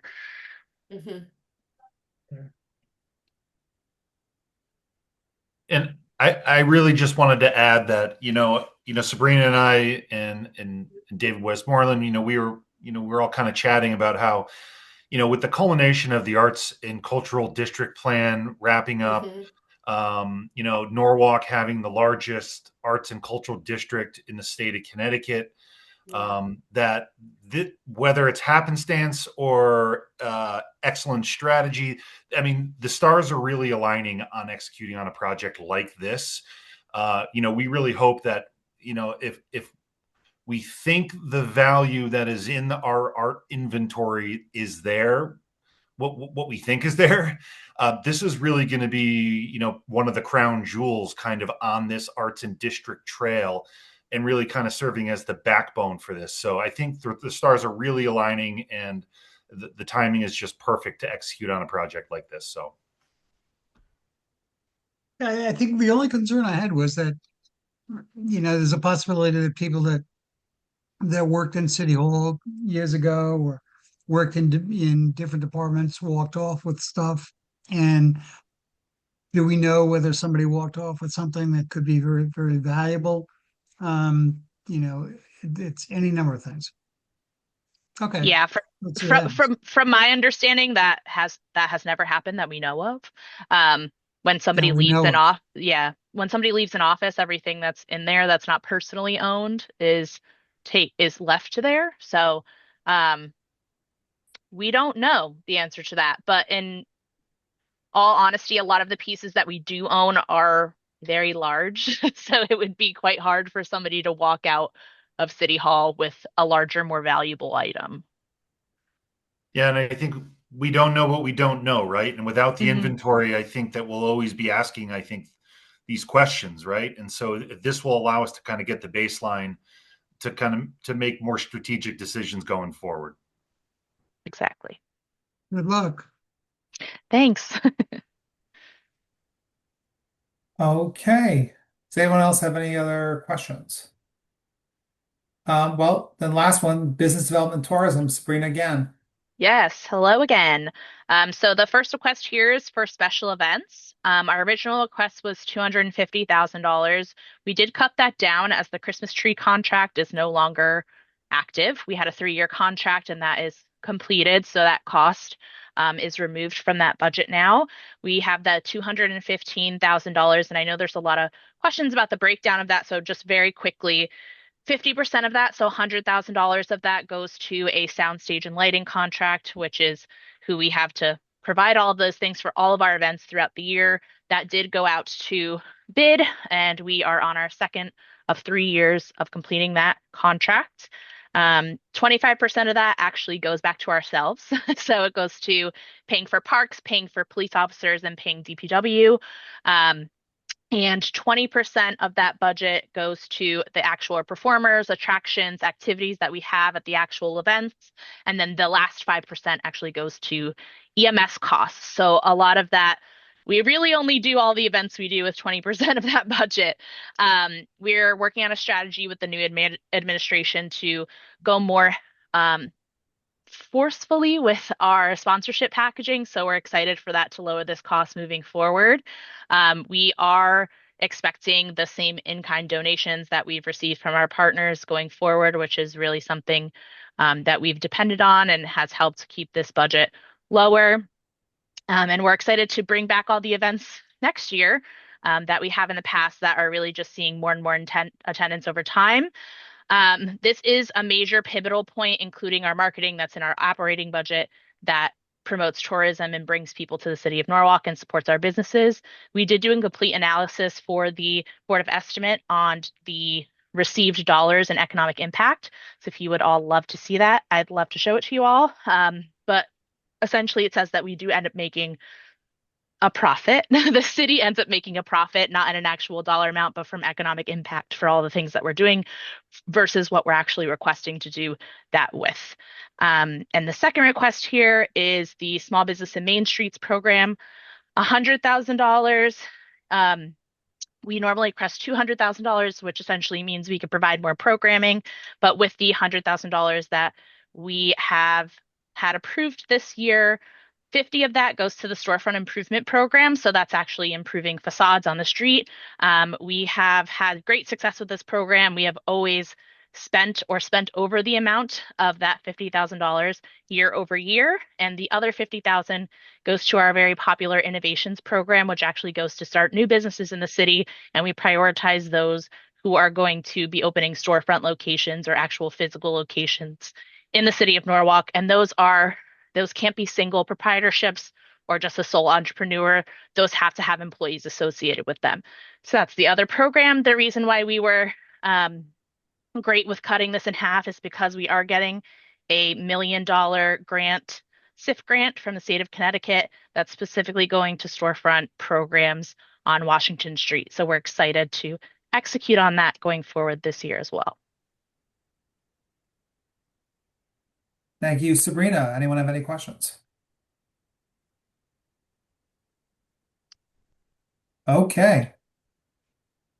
Well, we have now done it. We've gone through department by department, a summary, questions. If you thought, wow, that was fast. Well, I mean, look, it's a comprehensive, review, and it's sort of our big thing of the year. Of things that are on the musts list. So with that, I am gonna move D. So this is item D, advance the 2026-2027 capital budget to the city council for approval with the noted amendments. And the reason it's written that way is also I should move it, and then we should have a discussion about if there are any amendments or people are considering or sort of their thoughts on the capital budget. So I don't want to feel like I'm cutting off discussion, but it's moved by Councilmember Young, or I didn't know if that was because you also. Well, I'll do that, but I also wanted to make a comment though, just before we just went through this. And I just want to say thank you, to the entire staff at City Hall. Just because I'm in that building, I know this has been a very difficult time for everybody. It's hard when you're on a trajectory of getting things done and really now having to reel things back and making mindful, tough decisions. And so it is taxing on everybody. And even the council, even us as council, having to make these hard decisions, and the community listening to us, and us trying to listen to the community and doing the best that we can. And so just thank you to everybody, because it is a very stressful time. I couldn't agree with Councilmember Young more, and I join in that, and I'm sure we all feel that way. And that there's been a lot of really working, and I know Jared, I see your hands up, and if you wouldn't mind just doing a couple minutes on how, this proposed budget affects us financially, borrowing capacity, some of the kinds of points that Jim Freyer was asking for a little bit of a briefing on a couple nights ago. Yeah, I'm happy to do that. But before I went there, I wanted to address one detail and one item that was in the prior night's discussion having to do with ADA money. Yeah. Because I know that people have been hearing about that, and so I wanted to explain what the situation is there. So the original request was for $480,000. When as I was talking earlier about the reductions that we had requested the departments make, we did get a response from Community Services on a reduction to that line to the $480,000.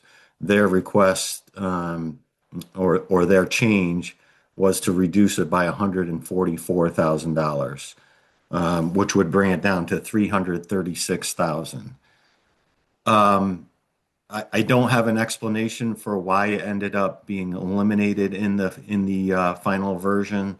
In my version, and then carrying forward into the mayor's proposal as well. But I think there is the mayor, Lamond, and others would like to see that amount restored at $336,000 in ADA funding.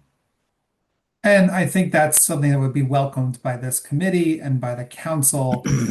I do, and I was frankly talking about during the meeting and a little before then about the legal mechanism by which to do that. Long story short, we'll figure it out because as council people, we can't add new things in.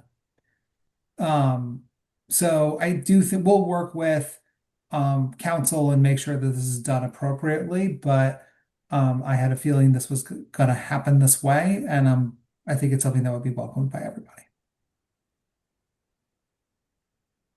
All right, now do the other part. Can I ask though, Chair? So Yeah. Jared, this money will then, is it a reduction from what the ADA asked for, or is it in line with it? So go ahead, Jared. Yeah, I was going to say the 336,000 that's being that we would recommend, I think is supported by the mayor, supported by Lamont. It is a reduction to the original request for $480,000, Okay. but it's consistent and with what we requested the other departments do in order to reach a target number. Okay, I heard those numbers. Okay, I just wanted to make sure I got that right. Thank you. Sure. Councilmember Wennerstrand. Yeah, just a quick follow-up up to that. Do we know with Community Services how they will be allocating that 336,000, what the breakdown would be? Just because I know that in a lot of the public feedback, we got comments about specific uses of that money. Mm-hmm. So I think I don't know that specifically. I think that would be something that they would have to, they similar to the conversation that we had with Jim Travers, where he goes through and prioritizes the items that he had to reduce, and the ones that get funded, they would go through the same type of evaluation.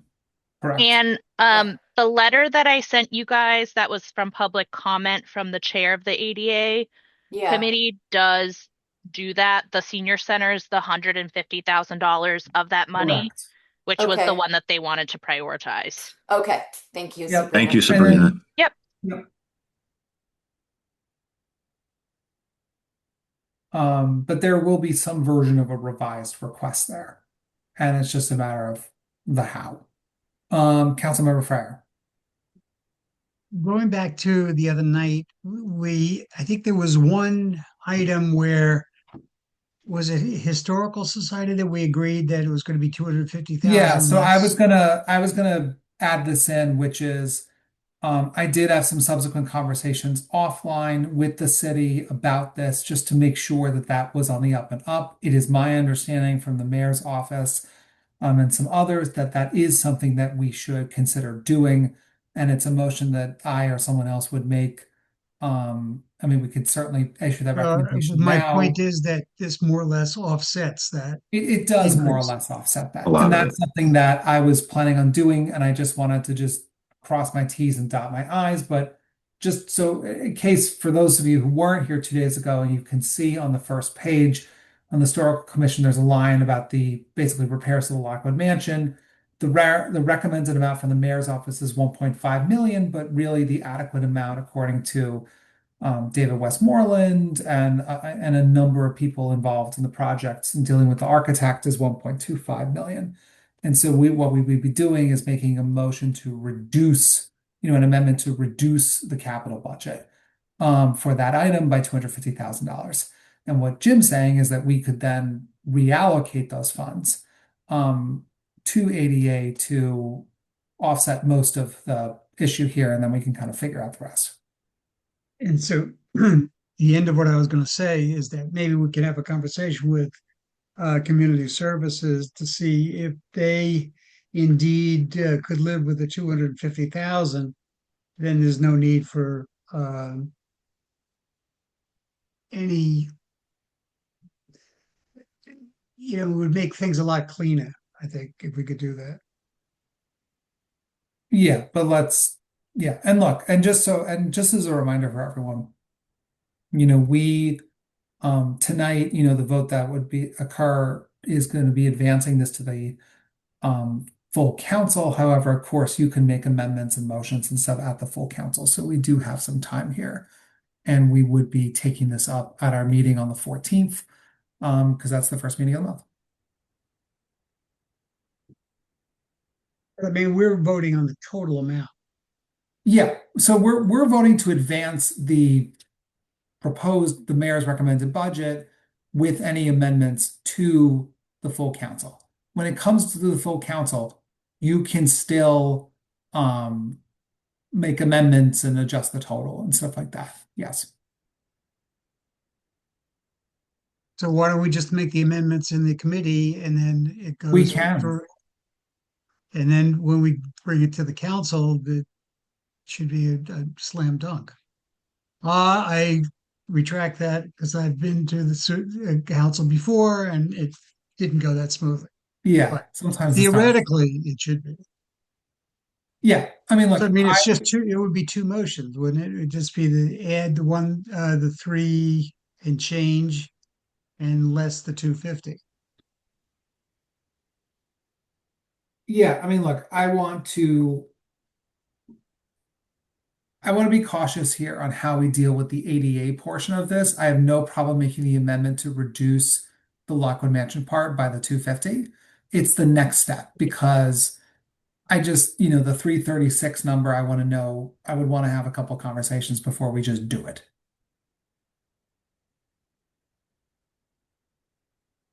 Well, isn't that we don't have anybody from community services to talk about that. No. So I think that we need to get our ducks in a row a little bit before. And let's do both of them at the council meeting. We could do that too.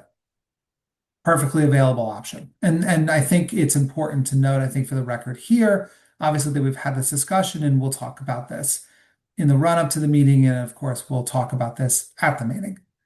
So that it's, so people know what we're doing.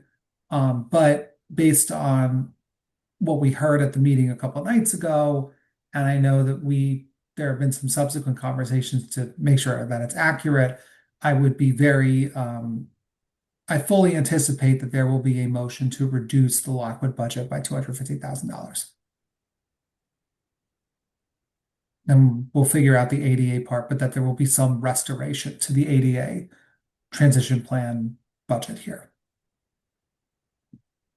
And I'm just being careful because I want to make sure that we deal with the proper legal mechanism to make that happen.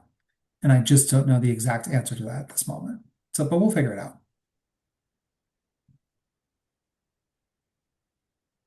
Jared, would you mind just doing a brief, a little bit on borrowing capacity, how this affects us? I know that some of it is written in your transition letters, but I do think a little bit on that would be something beneficial for people to hear. Sure. Mr. Fryer, do you want to make any introductory comments or you want me to go ahead? Well, I think what I'm concerned about is that what is the total based on our meeting back at the beginning of the budget season with with a financial consultant. We talked a little bit about what our spending what I shouldn't say goal, but what our spending ceiling should be, and what the impact would be if we went over that ceiling on our credit rating, and what the impact on our debt service would be as well. So you know that you have the details in front of you more than I do. So yeah, and if you guys want, I could share my screen and put up the presentation from Bill Lindsay, if that might be helpful, and I can just kind of cover some of the highlights of it, if that's I think just to take a look at the summary that a brief summary that he had, and then how our numbers fit into that, and that we're still within the range that he was talking about. Yep. Okay.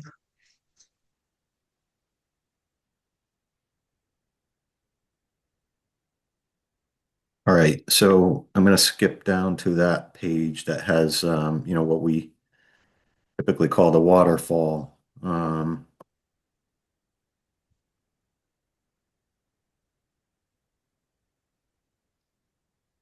So this, and let me give a little bit of context first, because this is important to understand. There's a lot of different factors, and I won't go into them, and I could hit on some of the highlights that come before this page in the presentation from Bill, but I want everybody to understand that debt load is one aspect of what the rating agencies look at, among many other things. Things that you've heard us talk about, fund balance being one of those, how our pension is funded, and how other liabilities are funded, among those liabilities being debt. And so it's one thing, debt load is one thing that they take into consideration, and I'll say, approximately accounts for about 10% of the, weighted at 10% of the overall methodology of the rating agencies. And so what this table shows is starting in with 27, and what we're projecting to borrow, and this was based on the amount that was before the mayor proposed her plan. So this would be increased slightly. It would be about I believe about a $1.5 million increase. So not anything really material in the grand scheme of things, but it would change a bit. And then what we look at is the way to the right, not quite all the way, is the capacity level, $650 million. And so what that is saying that what we've, anything that we've borrowed today, that we've issued money for to date, and then also whatever is being proposed here, taking all of that into account and coming up with a total amount of what our obligation is or going to be, based on what's in the current plan as well. And so, you look at the 27 amount, the capacity is 650 million. After implementing this plan, we would be at 475 million. And so the variance is about 175 million to the good. Looks great. We're in good shape there when you look at that in isolation of other things. But when you take into account how that's growing over future years, and what the projects are and coming down the pike in future years, when you look at the full 5-year plan, and what our history has been over the last 5 to 10 years and how much we've borrowed, you can see us getting down as you skip forward, cut forward 5 or 6 years. We get very close to to hitting that capacity limit in that last year of 20 million. Just the variance is $20 million. And this is really, we requested the reductions from the departments, and this is why when we look at tools like this, I get concerned about borrowing too much money. And when I look at also what the plan is, at least to date, for what we plan to do with not only on the city side, but also trying to take advantage of the higher reimbursement rate for schools and putting those on a 3-year cycle. We can get to that and get over that $650 million level pretty quickly. And so that's the concern with the debt load. And so the dollar amounts that I've kind of earmarked in for those out years, when it gets to that new capital column there, that's really what we're mostly looking at in the future years and how much we would plan to borrow in new capital. And so it's a very, those are really small amounts. And if if we start increasing too much the amount that we would borrow, we're going to get to that $650 million limit pretty quickly.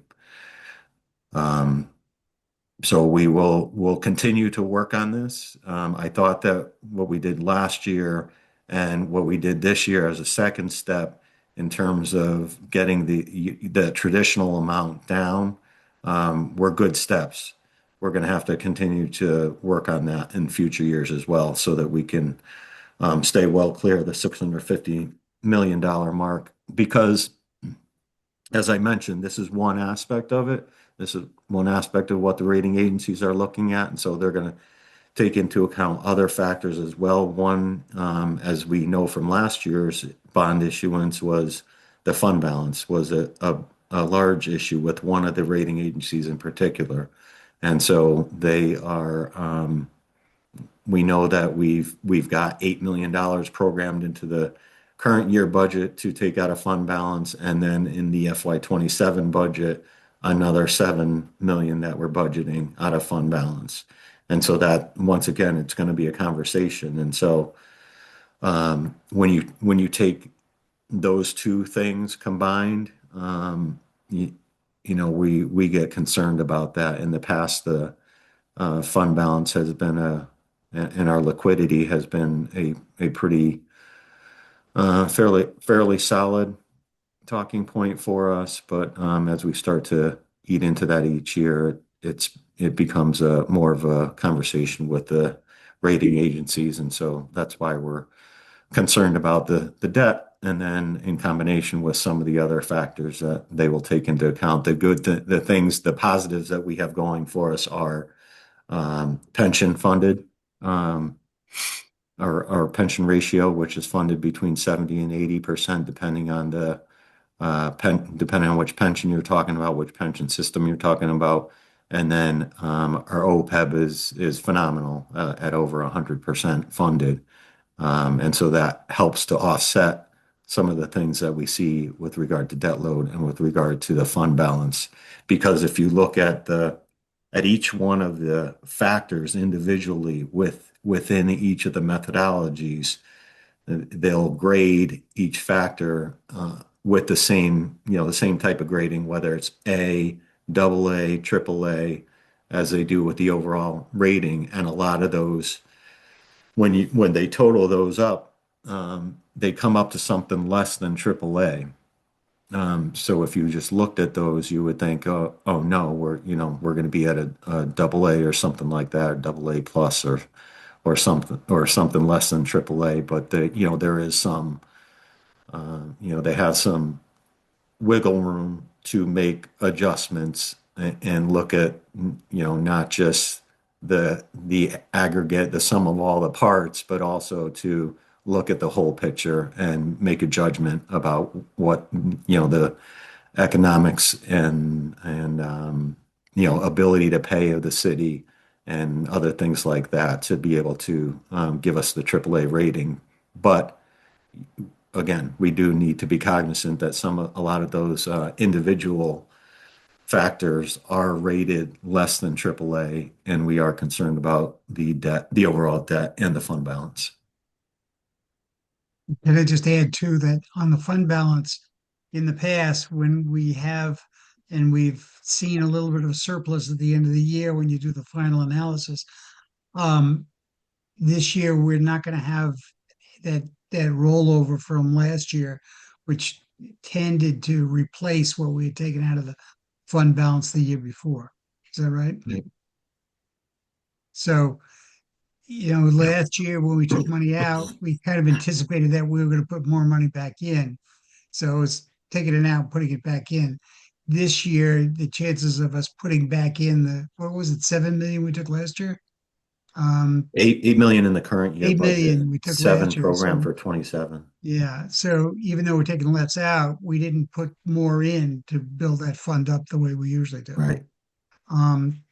So, I think right now it's not so bad, but when we start looking at 5 years down the road, then it gets kind of dicey that we can't be spending on capital what we are, for instance, today. And particularly since, we know that school grants are not going to be coming in the way they were in the past. We've got to really start to be careful. Well, Jared and Jim, because I'm going to lump you both in, thank you both for this update. I mean, I think it is important to show that we are being mindful of how all of our budgets, both capital and operating, are going to affect us long term. And even though, of course, they're paid differently, there's always something interconnected about how our budgets, affect us and our fiscal health. And we always want Norwalk to stay and remain a fiscally healthy and advantageous city. Thank you. Okay. So now back to the question. Does anyone else have any questions, comments based on the presentations and the materials that were provided regarding whether to basically anything else you want to say about the capital budget before we take a vote? The silence is deafening. All right, then I will call for a vote.